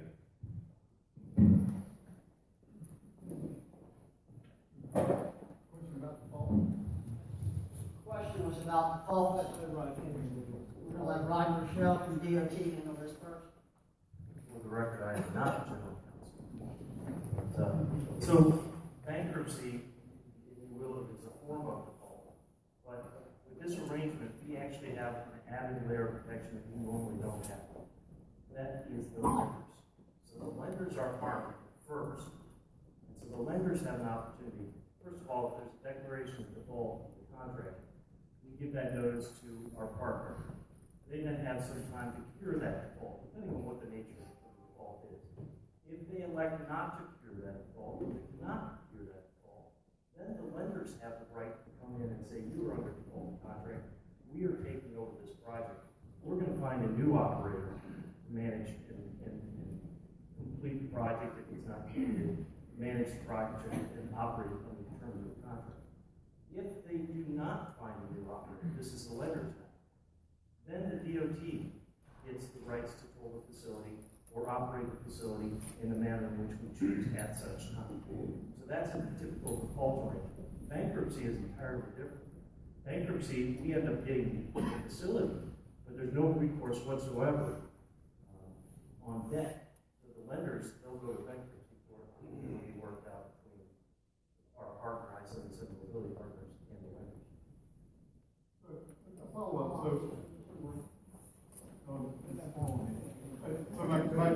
So my question is, what I think I just heard, and this contract is interesting to read because and I haven't even read it all. But you're telling me that in some scenario, North Carolina would be responsible for taking the debt, but we would have a revenue stream to counter that. But we would, in fact, have to take on the debt under the scenario that you outlined, a possible default. Let me answer. All right, we don't want to get back and forth. Yeah, what I said first, to repeat myself, the debt is non-recourse to the state of North Carolina. So we are obligated to pay it using the total revenue available through the facility. Next question. Commissioner Gilmore, Town Cornelius. Dave Gilroy, Cornelius. I want to just get you guys, if you could, to address what I consider to be the single biggest problem around this toll plan that we really haven't even talked about today yet, and that is the profound unfairness to people of lower middle income levels. Now we know from the Stantec and NCDOT work, and Roger, you and I talked about this in the next room about a year ago, that as we see, these general purpose lanes will fail over time. They'll fail miserably. So while it might be 50 minutes or something miles from Mooresville to Charlotte today, you know, it's going to go to over 2 hours over the next decade or two. And we know these toll rates that were projected, you know, the $20 isn't out of thin air, Secretary. The $20 is an NCDOT Stantec projection. There are no other numbers on the table. That's $20 that would go to $40 prior to inflation round trip from Mooresville to Charlotte over the next couple of decades. Now that's $400 a month, near term, for a family, $800 a month, long term. And people lower middle income, they just can't afford that. And as we see, the general purpose lanes wouldn't allow anyone to get to work on time. There are no other options. And so how do you think about this disparity between the rich and the poor? You know, in public education, I've got 4 daughters going through CMS.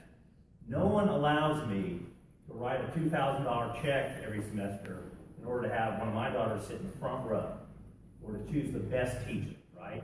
It's public infrastructure, it's education, and it's important for all the kids, no matter what income level background they come from, to have that opportunity. Well, the public transportation infrastructure is the same. People have a right to get to a job, earn a living. And if they can't afford to, that's a major problem. So how do you guys think about that?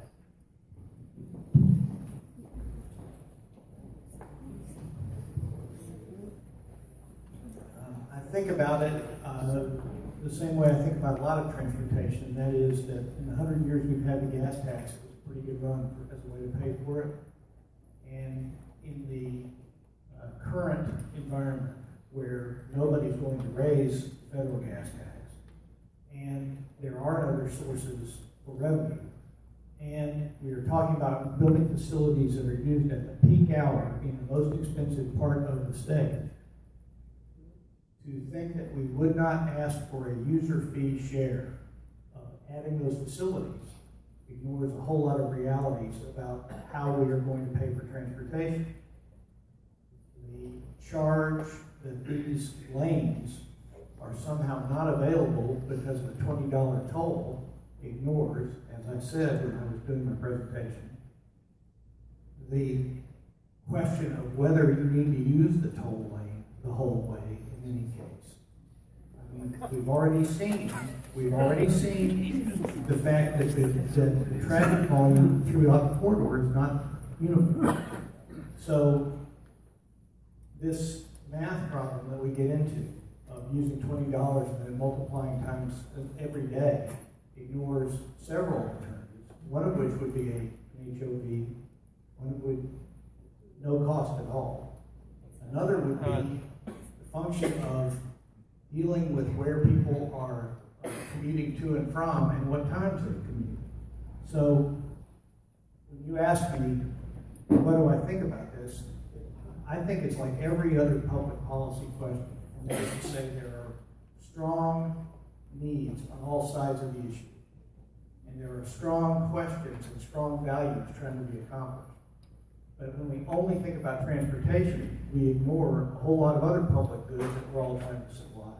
And we ignore the question of exactly how are we going to fund transportation. That assumption is that we're just going to do assumption is that we're just going to do general purpose lanes. And the alternative, came here tonight to hear the realistically viable alternative, GP lanes, all I hear. What CRTPO looked at and decided to adopt as a strategy was another alternative, another tool in the toolbox. So you have possibly a red line at some day, you have a general purpose lane, you have multimodal, you have a managed lane. So what I would suggest is that there are occasions where somebody who may not be able to afford the toll lanes every day can afford them on certain days when they have to be able to take it. Not every day, but it's another option. And to not go ahead with this means you don't have that option. You don't have a reliable travel plan. That's the congestion management strategy adopted. Oh, listen, I mean, I promised it would be a debate, so I'll let you take it. Who's got a question? I'm going to ask the question. Oh, yes, I promise you questions to your right. Thank you. I hope I saw your slide correctly that said NCDOT had estimated the GP lanes at $250 million. My question is, I've heard this bannered about back and forth. I've seen estimates from 150 million, etc. My question is, who at NCDOT did that? Number one. And number two, is the scope of those GP lanes commensurate with what we see for the express lane map outlined behind you. And then the other part of my question is, when you say that you are comfortable relying on the tenants of STI to bring this project forward, of course, at $250 million, then how do you, I mean, is the legislature, do you have the votes in the legislature to amend Carter Cap? Are you planning on breaking this up into 3-4 different segments? How does it work? The second part, I'm going to give you first. The second part is, I don't know. What I'm saying is, it needs to be fair. When we talk, okay, we've said no alternatives, okay? General purpose lanes, yes. Main Street. I-77 is Main Street, needs to be general purpose lanes. If we want to do what Raleigh is doing, because we hear about, we're not the only people doing toll lanes. No, they're doing toll lanes in Raleigh. They didn't toll I-40, and they didn't toll the inner belt on Raleigh. What they told was the second outer belt, which, by the way, I just got the last part of my inner belt 30 years later.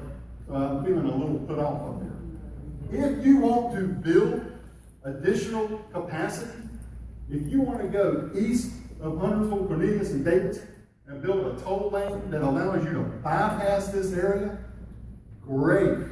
I have no problem with that. That takes care of that leaves capacity on general purpose lanes for Huntersville, Cornelius, and Davidson. And that has to go to SDI, and the entire state has to deal with that. When we talk about the grand global idea of how we're going to fix our funding, if the state of North Carolina, NCDOT, wants to say from this point forward, every single interstate lane in this state will be done with P3s, fine. I have no problem with that. When you take I-95 off the table, when you widen I-85, when you widen I-40, and we are the only people that pay the toll, that's not fair. That's not a long-term solution. That is us saying, we'll take on an additional burden. I'm tired of taking on the additional burden. Let's share it across the entire state. Y'all want to applaud, you can just do this. But, so, I trust SDI. Okay, let's understand, this community says the process was flawed. These gentlemen have done a masterful job, I think, of fixing the old system. We got caught. We were the tail end, the last part of the old system. And this community is willing to say, we've been cheated for 30 years. We're willing to be cheated for another 10 years if we have to. Just treat us like everybody else. Put us in line with everybody else. Give us what we think we deserve. And if you want to do new things that haven't been promised back in 1990 with tolls, fine. The number came from Representative Jeter. So he wanted to speak to how he got the 250. And I'll let him do that because he's the guy that represents me. Well, actually, John Bradford represents me. But he's the gentleman who we said, Charlie, what would it cost just to fix the problem we have here, not the entire system? I may look to my good friend, Bob Lewis, on this as well. The question was asked, when we posed at NCDOT was, if you did two general purpose lanes from mile marker 20 to exit 38, exit 28, and then one general purpose from 28 to 36, what would be the cost of that project? We have an estimate of, correct me if I'm wrong, somewhere between $250 to $300 million. Is that a fair analysis, Bobby? Fair analysis. So that's how that number came to fruition. I'm going to ask one question here because I know we're talking about a lot of the contract things, and part of this is to talk about what alternatives exist. Right now, in full disclosure, I own a trucking company. I actually don't. My wife owns it because why should that be any different than anything else in my life? So I own a trucking company by trade. One of my concerns that I've expressed to NCDOT is the trucks will not be allowed to use the managed lanes. There is no manufacturing for the most part. There's some, but there's not a whole lot of manufacturing the trucks are getting off the interstate for between exit 36 and 23. So in essence, these are what I would call through trucks. Trucks are only allowed to drive 11 or 12 hours a day. Going to Secretary Tennyson's question that he posed to me somewhat rhetorically earlier, From a trucking perspective, I think if we mandated that they use the managed lanes, that we would free up more capacity in the general purpose lanes for our local community. From the trucking perspective, it is advantageous because it takes up 10% of their day to go that 5-mile stretch versus they can get through it in 15 minutes. And in all fairness, a $25 toll for a truck that's trying to make a 200-mile run is a fairly nominal fee relative to my wife trying to get our 3 kids to dentist appointments. So with that, I would ask, is that a feasible possibility that we mandate trucks use the managed lanes? As I said, we are willing to consider with I-77 Mobility Partners how all that math works. Change to the facility that would be required. There's a change to the question of what kind of traffic you carry, the calculation of what the toll is. While I said the number $25 out loud here, that was illustrative only. And so the question of how that would work, we need to figure that out. But ultimately, that is one of the things that we still have time to deal with and would. An earlier question about is the scope the same? No.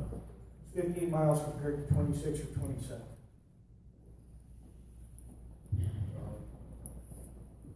Danny Phillips, town of Huntersville. I'm going to ask a question about how in this contract did we get to the point that this is not being built to the same standard as a normal interstate? As far as the thickness and the gravel and the asphalt, would this be putting us at risk for the future down the road? Basically rebuild this thing?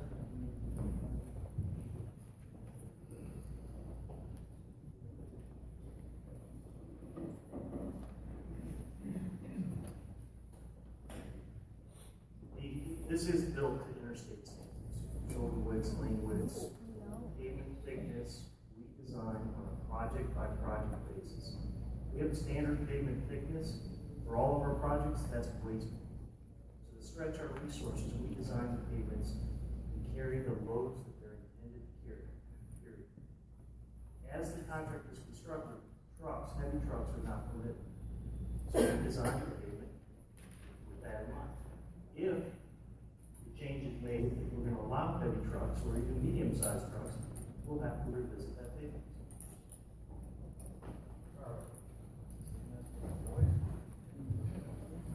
You always quiet, Senator Jeff. I've got other questions in a minute, but Roger, can you tell us how many miles of interstate highway in North Carolina do not accommodate interstate roads that don't accommodate 18-wheelers? I don't have that number. There are a few segments in North Carolina. I don't have that number, but there are a few segments in North Carolina where there's pavement markings that say no trucks allowed. And that's predominantly because when it was originally designed, the pavement design would not accommodate today's trucks. So we encourage the trucks to move out of those lanes. It's a relatively small number. Brian Jeanette, town of Davidson. Good morning. I'm Brian Jeanette, and I'm a member of the CRTPO, and was part of the group when we supported this back in 2010. We have continued to support managed lanes, as you all said, and I think we would if that question was asked of us again today. But we were not part of the discussion as it relates to this specific deal. So I want to make sure we have that, we make that distinction. My question for you is, I think I heard you say that you would be willing to perhaps alter this agreement, not cancel it, but you would consider altering it as it relates to the truck traffic, and maybe there are some other things too. I know you've worked on the design, you know, if there are other issues. Is there a willingness, even if there is payment associated with it, to look at some alternatives to what we're doing, short of canceling it?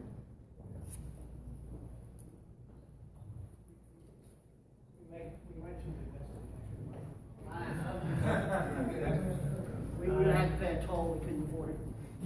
So I'm in a non-political attempt, yes, there's a willingness to look at a lot of different things about the contract. There is, however, the understanding that there was a business deal. And so it will be a negotiation between the two parties.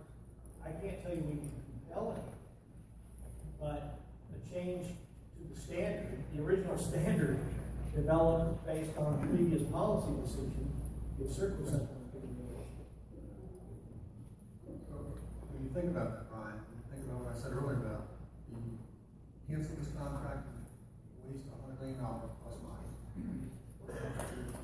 Ask these gentlemen, the General Assembly, let's look for some additional revenue to enhance what we have. 3 years you're driving on this road. 3 years you're trying a different solution to congestion. So the question should be able to be an enhancement to modification rather than killing tools of alternative. We're making noise back here because we couldn't hear what he said. Okay. If you cannot hear what he said, well, raise your hands, please. Would you like to repeat that? Okay. What I said was, as the Secretary said, we are open to trying to look at change, trying to look at alternatives. When we talk to these legislators and say to them, cancel this contract and waste $100 million or something like that, then the question would be, why not 3 more years, drive on this system, have an alternative, another tool in the toolbox for congestion management, knowing that you have a reliable throughput, and look at ways to enhance this existing contract, either through the 50-year provision, which allows us to make changes, or to seek some changes while we're still in the design build phase. Here's my problem.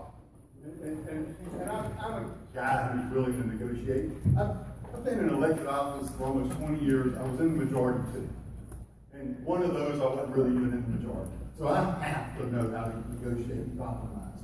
But my question is, why do we want to constrain ourselves by a contract that, as he said, they are not compelled to do? We have to give up something. We signed a contract with a company that said, this is what we're going to provide, this is what you agreed to. I'm sorry that it doesn't work, but this is what you agreed to. I know you wanted a Mercedes and you bought a Kia. You agreed to a Kia. If you want a Mercedes, we will sell you one. It's going to cost more money. And at some point, that added expense eliminates your savings from a P3. Why do you renegotiate a contract that's flawed? Why don't you cancel the contract, recognize the flaws that we did not see the first time, put it out to bid so everybody can come back to the table? I did contracts all the time. Like I tell you, I'm a little irritated when you say, this is my scope of work, give me a price. And I give you a price, and you go, well, you weren't the lowest bidder. And they come back later and they go, okay, well, we gave it to this person, but we agreed to use lesser concrete. We agreed to all of, when you change the scope, I want to have a chance to bid on the new scope. We are talking about, they are admitting, and I appreciate it because they're hearing, they are admitting there may be some flaws. So let's talk about how we renegotiate within this contract. No, they hold the power. They hold the dry land. They hold the right-of-way. You don't. Why would the state renegotiate a contract when we are in the weaker position? You cancel the contract. $100 million. We keep hearing this $100 million. Nobody knows. The people I talk to who have dealt with these types of contracts go, that's ridiculous. It's not $100 million. I'll take their $100 million. They never talk about the $77 million that go to this chain and this chain. 2 interchanges. It's now wrong. 2 interchanges that this contract requires the state of North Carolina to build that will take people off of Hambright and Lakeview and put them on the toll road. Not the general purpose lane, the toll road. So when you cancel the contract, you no longer need to build 2 interchanges that put you on a toll road because now there isn't a toll road. So you save $77 million. So let's at least talk about real money. Don't give me half of it. I give you your 100 million. I give you every state, we don't debate anything that you said. But you don't say the whole truth.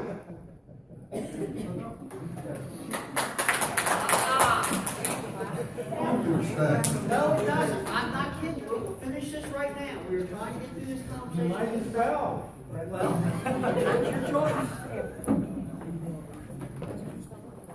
With all due respect, no one from NCDOT has said this contract is flawed. I'll make that real clear. No one has. Sir, no one has said this contract is flawed. What I hear is a policy difference. What I hear is you want general purpose language. What we're saying is this area for a decade has asked for management. And this is the way to execute. We also reference that the contract called for $77 million. The MPO made the decisions based on first establishing policy, second how to execute that policy, how to spend the bonus money. And that's what those two. Fair enough. For the record, this contract and this works. Okay, it works. This plan works. Ned Curtin and I actually like each other, believe it or not. We just completely disagree on this issue. It works as long as you don't worry about congestion, as long as you don't worry about economic impact, as long as you don't worry about air quality, as long as you don't worry about the fact that for 20 years we have congested all of our building along this corridor on the promise of a train that the state has now said they will not fund. With all due respect, Commissioner Puckett, that sounds like a closing statement. Hold on a second. No, he said that this works. And he's right. It works from the point of it builds a road with not a lot of money. But it's a road to nowhere. So he is not lying when he says that's the case. And he's also not lying when he said that MPO decided to spend $77 million on the interchange. Wisely so, because if you don't spend $77 million on the interchanges, you have a toll road you cannot get on and off. And that, as he admitted before the Board of County Commission, doesn't make a lot of sense. But we do have the option to not build that, to not spend the $77 million, but we can't get on and off the road if we do that. Representative John Bradford. Thank you, Representative. Speak up. Use the mic, please. Speak up. Can you hear me now? Okay. Power button. Sorry, folks. Thank you, Representative Gio, for putting today together. It's been most helpful so far. Mr. Curran, you alluded to the flexibility, meaning if you don't cancel the project, perhaps it's better to let the project move forward and use this would-be $100 million we're talking about to do other things within the confines of the contract. I think one of the things you're alluding to is perhaps widening or giving another general purpose lane to the section across the causeways north of 28, which in the contract creates a compensation event. And so my question is around the compensation event. For those listening, a compensation event, what that means is if we do something to the interstate that impacts the revenue stream to the vendor, then the state would have to make the vendor whole. I will tell you that from the get-go, this particular clause originally did not have a compensation event. And so I'm really curious to understand why was the compensation event added sometime in the contract? How was it broadcast to all the stakeholders that it was being added? It's just something that would be very helpful for all of us to understand.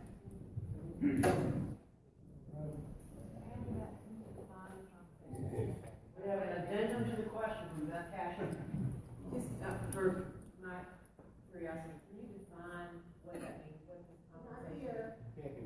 Closer to your mouth. Can you define what the compensation event is? Is it X dollars, X cars? How does that work out?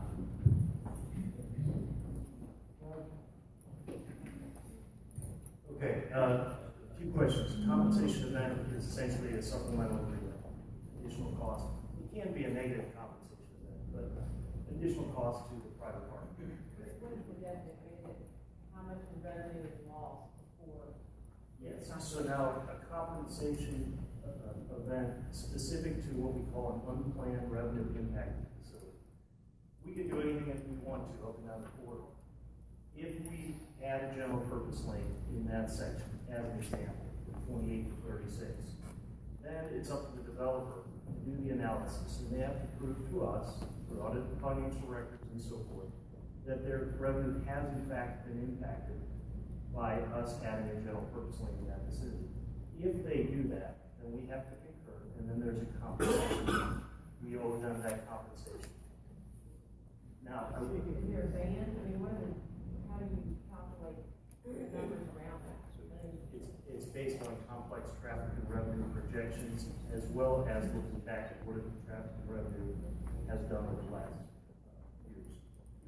Now, I will say, this is not a change to the contract. Physically, that change was made, but questions were asked among the town staff back in 2012. The questions were, could we add a general purpose lane along 77? The answer was clear back to town staff that yes, we can do anything we want. We could add a general purpose lane in that area, but it would likely trigger a compensation event and an impact to the developer's revenue. This is 2012, these discussions were held. So nothing has really changed since those discussions in 2012.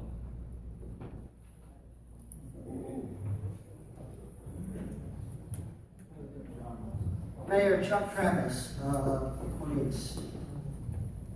Thank you, Representative. Secretary Tennyson, I want to reinforce the need for truck commerce to be accommodated in managed lanes. This is something, as you said, managed lanes are used primarily for throughput. And so I want you to really take to heart that if we are going to make some adjustments to the contract, we've got to go back and accommodate truck usage. I also want to raise another point that John Hebler brought up in his presentation, that being the lack of having an economic impact study. I'm not exactly sure why we didn't have that presented to us. And I'm requesting to you that you do conduct one so that we can have a better understanding of what type of impact it will have, particularly in our businesses, if the contract moves forward.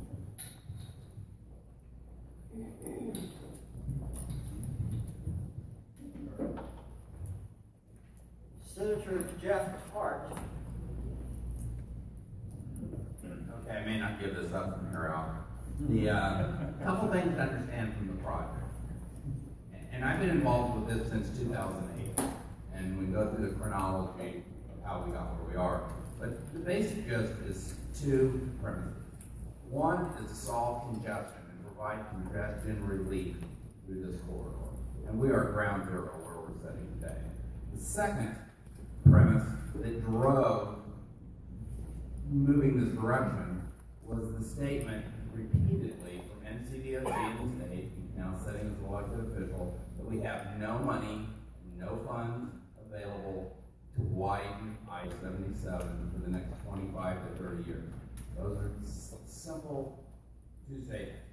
How do we solve congestion relief? And we have no money available. Obviously, in 2008, I will stand up and tell you I supported managed lanes because it was, as we talked earlier, it was a choice. Take managed lanes and provide some reliable throughput, which is an interesting statement because that's what it does, versus do nothing. Do nothing is clearly not an option. But I will tell you, read the headline in the Observer and think through this. DNA evidence is found that saves death row inmates' life. If you're telling me when new evidence, new facts, new information is presented, and you're not allowed to consider it, I will never subscribe to that. I will change my mind and my decision when the facts change. So you're telling me new evidence comes up. Sorry, we made a decision 10 years ago, 15 years ago. You're on death row, we're executing you next week. Matter of fact, it's supposed to not, we were going to originally start it in spring, and now it's going to be the summer that we're delaying it to, but because we're asking to cancel it, we're going to actually speed it up and execute you tomorrow. What it feels like we've done.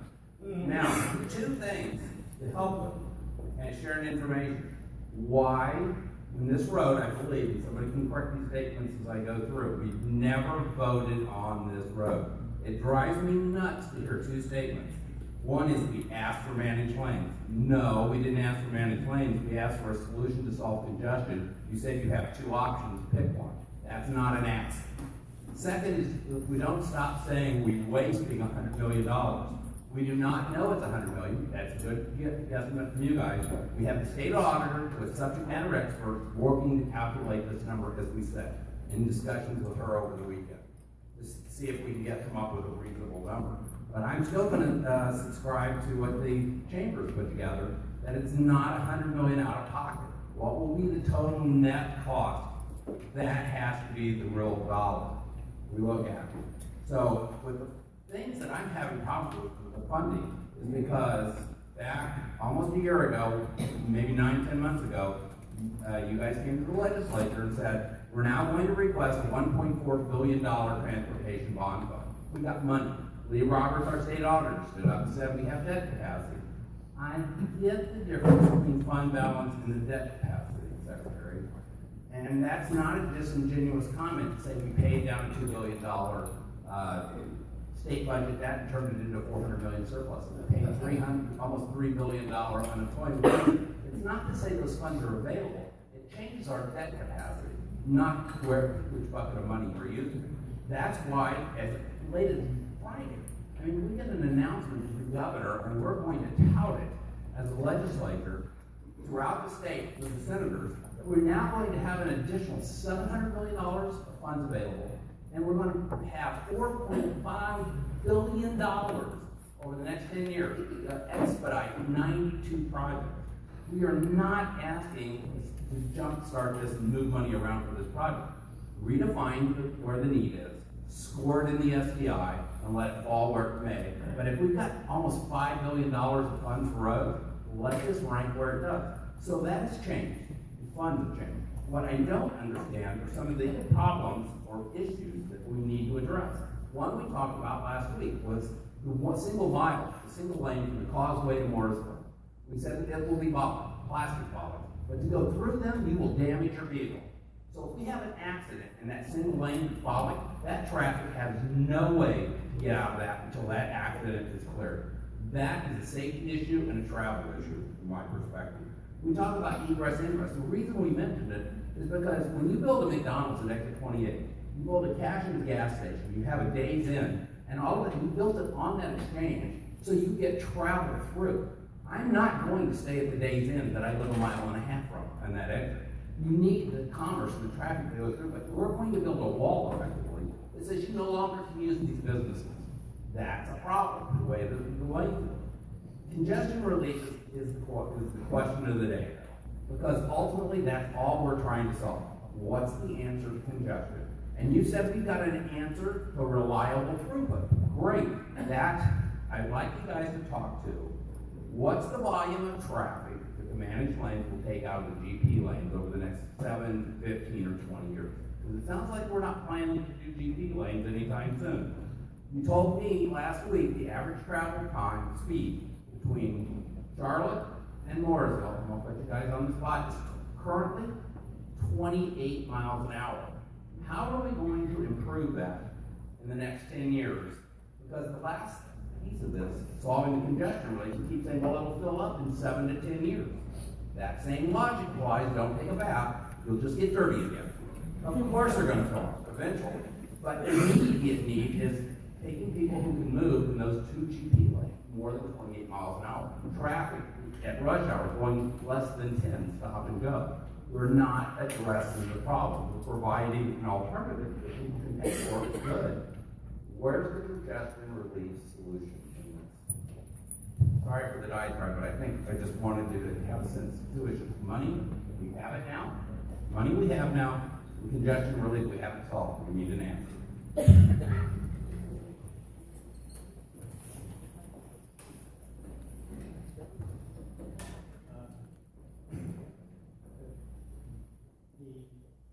In your comment where you said, I'm sorry, I heard not sorry. Speak up. The billion for transportation bond was put forward by the governor based on our belief, his belief and mine, that when we had low cost of borrowing, we should take advantage of it to build infrastructure. The project selection process we used was to identify projects on the STI scoring list and then to fund those. Because we had allocated $700 million to this corridor with a project that was under contract, this corridor had not been scored. And so therefore it wasn't included in the $1.4 billion. As to the exact amount of relief, Roger gave a change to the lane throughput from the environmental statement that I think is as close as we can come to estimate. What I believe, what I personally believe, is that the experience of people that have put managed lanes into practice has revealed that all lanes benefit, not just the managed lane, from this increased throughput. Precisely what it will be, I'm not able to say, and I'm hopeful that CRTPO folks will have this as a part of what they're looking at when they go to reevaluate their policies. Ladies on the chamber, Bill Russell. Charlie. Nick, you told me you're a former Chamber of Commerce executive. I actually, not only did I tell you that, I actually am. Yep. Bob Morgan, my good friend from Charlotte, I think he had to step out. Our objectives as a Chamber of Commerce executive or president is to leave our community better than we found it. I have been privileged to be at this chamber for 20 years, and it has been a privilege. And I told people I feel like I work in the Garden of Eden. But I am embarrassed really that this could possibly be the legacy we as business and community leaders leave for the next 2 or 3 generations of people coming behind us. Mr. Secretary, you were talking about, we asked for this. I am one of those business leaders 3 or 4 years ago, given these alternatives, which I didn't like, I said, sure. I really said, let's do pennies for progress like North County did. But that wasn't an option. This was the option we had. And I got to tell you, at one point in my life, I believed in Santa Claus. But I don't believe that jolly old man's coming sliding down the chimney this year. The fact of the matter is, this is a bad plan. But one thing that's not talked about in here today, I've had the opportunity to live, I grew up in Rock Hill, I lived in Columbia, I've lived in Greenville, I've lived in Charleston. And in most communities, there are interstates that go around the city or town. They don't go right through the heart of the community. I have talked about I-77 as a local road. I don't mean it's funded by a municipality. I don't mean that Cornelius or Huntersville goes out there and maintains it. But it goes right through the heart of Mooresville and Cornelius and Huntersville. It is a local road to us. If we allow this project to move forward, it is going to have an impact on our quality of life and our business and our commerce. And I've got to tell you, as someone who may have made a difference 3 or 4 years ago, I'm embarrassed that I did not. But going to what you just said a while ago, Mr. Secretary, yes, a contract has been signed, but it's never too late to do the right thing. We're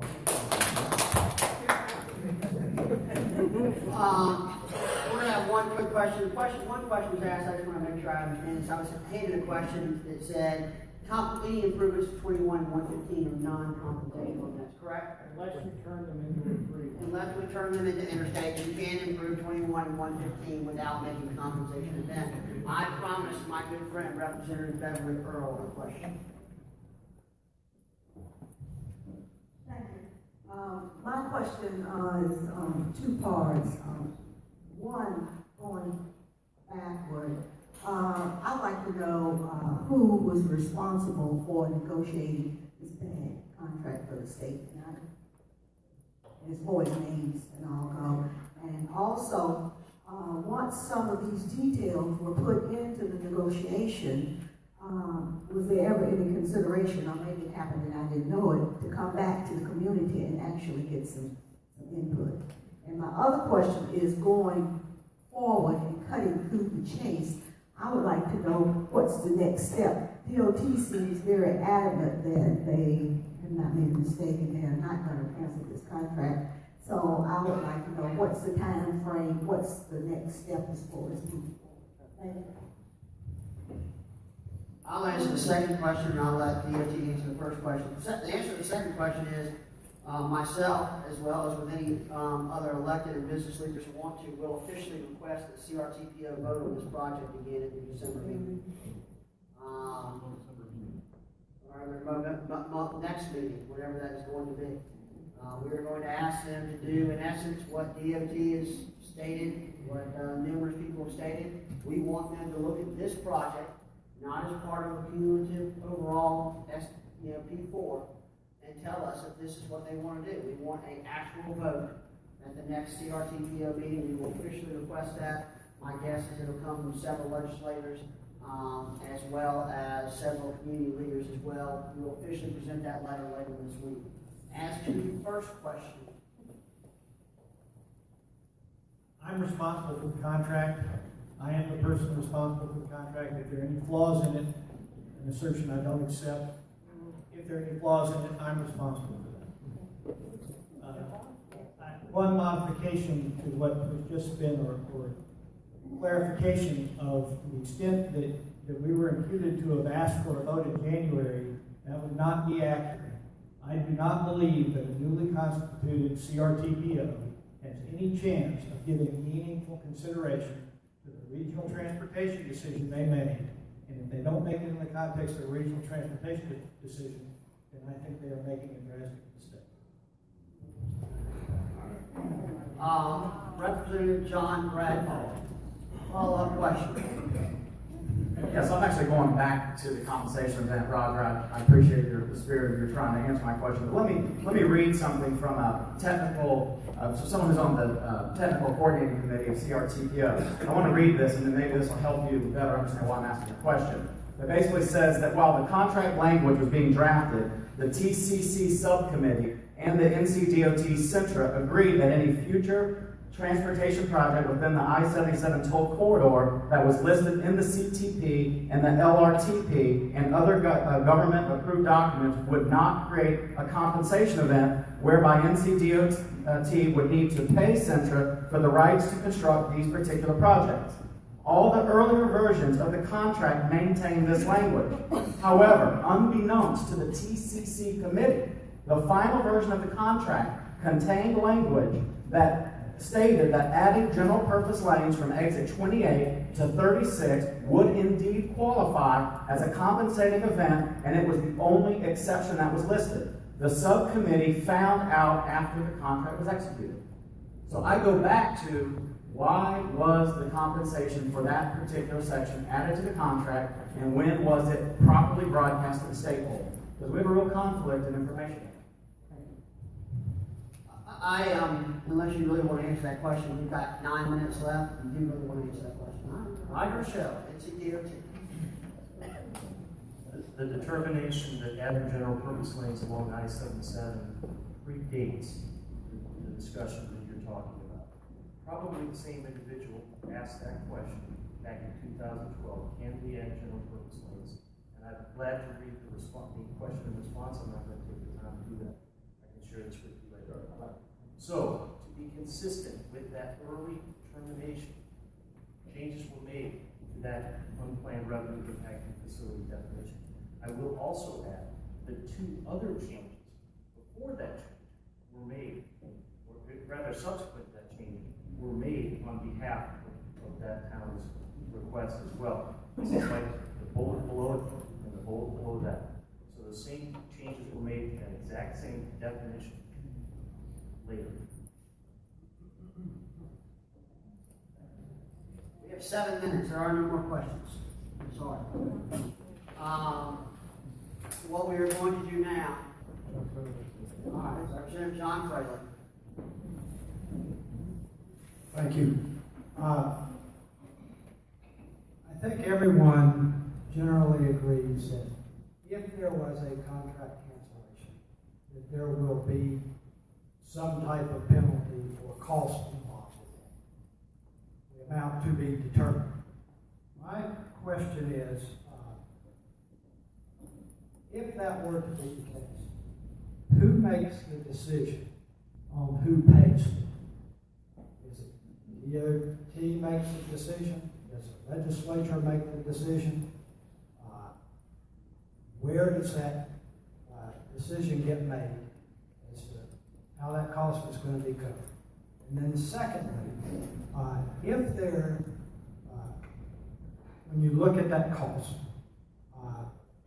does that get factored into the scoring mechanism of a different project?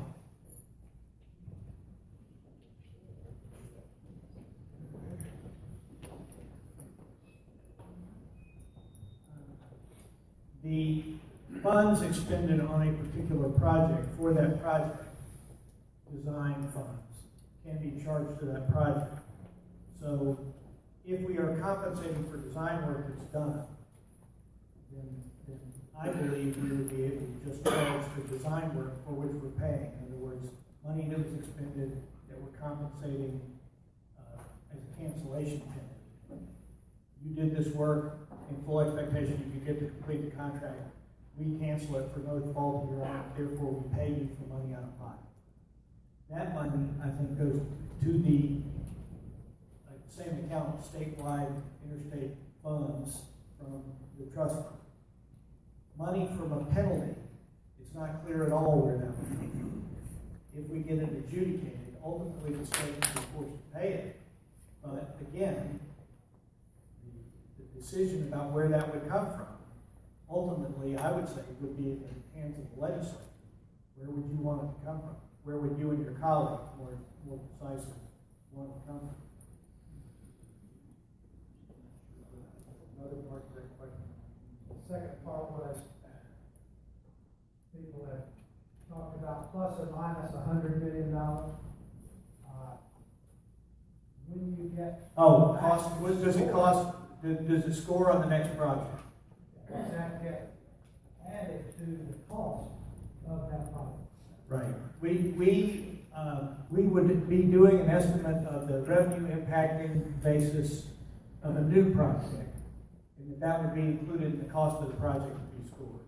So if we estimated it to have an impact, we would include that as an estimated cost of the project being scored.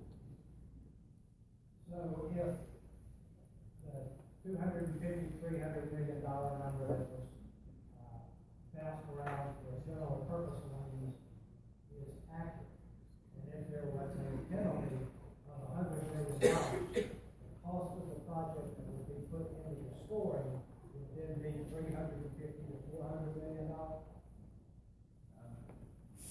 I'm going to go with honesty. A, I don't really know for sure. B, since that number won't ever be determined, I don't think we could include it in the SDI score. I think that's just going to have to be dealt with outside of SDI, a canceled project penalty. Let me just make a point, however, that the only way that that would be scored is if the project is canceled. And to repeat, the 250 to 300 million is for a project of about 15 miles or 13 miles. The total project is 26. All right, so we're going to do closing statements. Each group's going to get 60 seconds. Some of us are going to officially request the CRTPO vote on this project at their next meeting, which will be in January. We hope to have a lot more information and answers as we move forward. To me, there seem to be two main issues here. We have one group that thinks cancellation is the only option. And we have another group who thinks that moving ahead with other modifications is the only option, short of direction. And we as a community, I think, have to, and the leaders of this community have to make it incumbent upon themselves to speak up so that we can continue to get the resolution we all think we deserve. So with that, I give it over to you all. We have 60 seconds.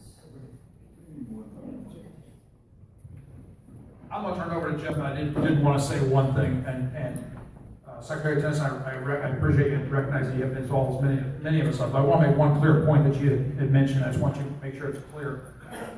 This is not about a peak hour trips for this community, okay?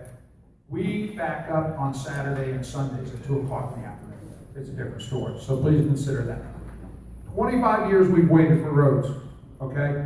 We're not saying managed lanes might be part of the solution. And maybe it starts at 23 or 22 or where it is now and goes into Charlotte. That might be part of the solution. But I think what you're hearing from our community is that we are so far behind the 8 ball now within our community, we need to maximize throughput on the lanes that we have, specifically across the causeway. Again, maximize throughput on the lanes we can get, specifically through the causeway. And then let's immediately start working the 10, 20 years down the road on the Prosperity Church bypass or whatever it might be. But the next solution. But because we have waited for 25 years, we don't have time to wait again. Because in my mind, if you open this road tomorrow, it doesn't solve our congestion problem. A couple of clarifiers. One, I think the only question we have is to ask the governor to cancel the contract. He does not need direction from CRTPO, so if the members of CRTPO and the legislature want to send him what they think, I think that's valid. Modifying the contract for truck traffic is a material change of scope, and I believe if that's the case, then we need to rebid this project. It is only fair when you make a material change that you then open it back up to everyone. You don't negotiate with the partner that you fell in love with the first time. We make mistakes all the time. Government makes great big mistakes. When they make mistakes, it costs lots of money. Okay, we wasted about $400 million on software in the state alone. Mecklenburg County made a mistake in reevaluation. It cost us $87 million. Legally, we didn't have to do anything. We obeyed the law, but what we said was that $87 million that we took wasn't ours, so we gave it back because it was the wrong thing to do. When I went on the Board of Education, I was first elected to office, our newly elected chair, Arthur Griffin, sat me down and said, Jim, you're new to this, let me give you some advice. And I forget who gave him the advice. But he said, as you look at issues, and we were dealing with kids at that time, very passionate issues, 3 things. And if you pay attention to these 3 things, you will make the right decision. Is it legal? Is it fair? Is it consistent? Is this legal? I don't know. It's going to court. We will find out. Is it fair? Absolutely not.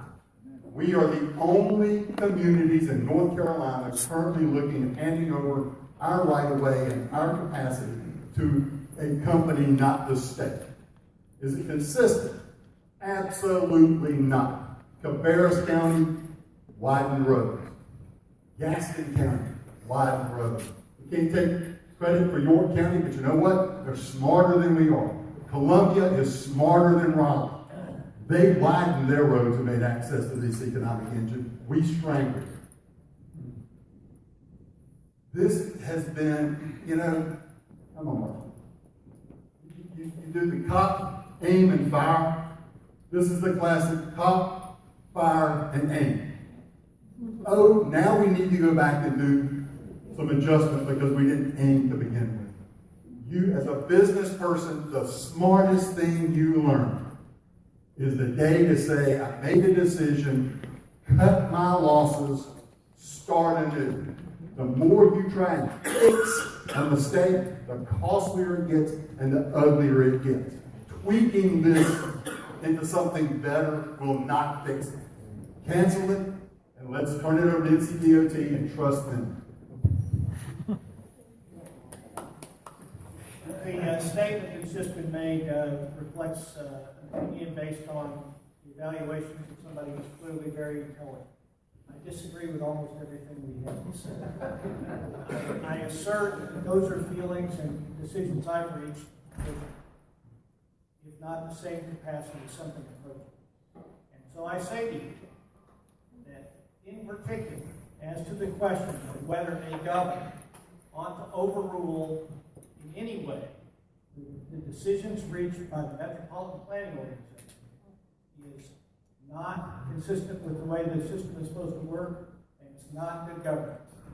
I think that the fact that the governor wants to hear from the body representing the entire region, and while all of you have every right to speak out and should speak out on your opinion, while this area may have a different view about this public facility,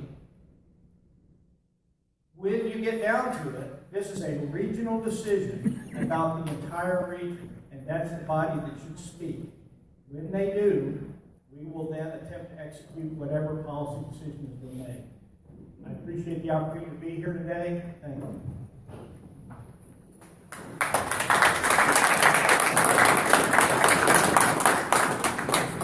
In closing, this is not the final step. Obviously, we still have a lot of work to go. We think the CRTPO is a pathway. We also believe that the executive branch is a pathway. He sure vetoes a lot of our things. So we'll continue the conversation and go from there, and we will keep you all updated, and hopefully by the January CRTPO, we will have some definitive action.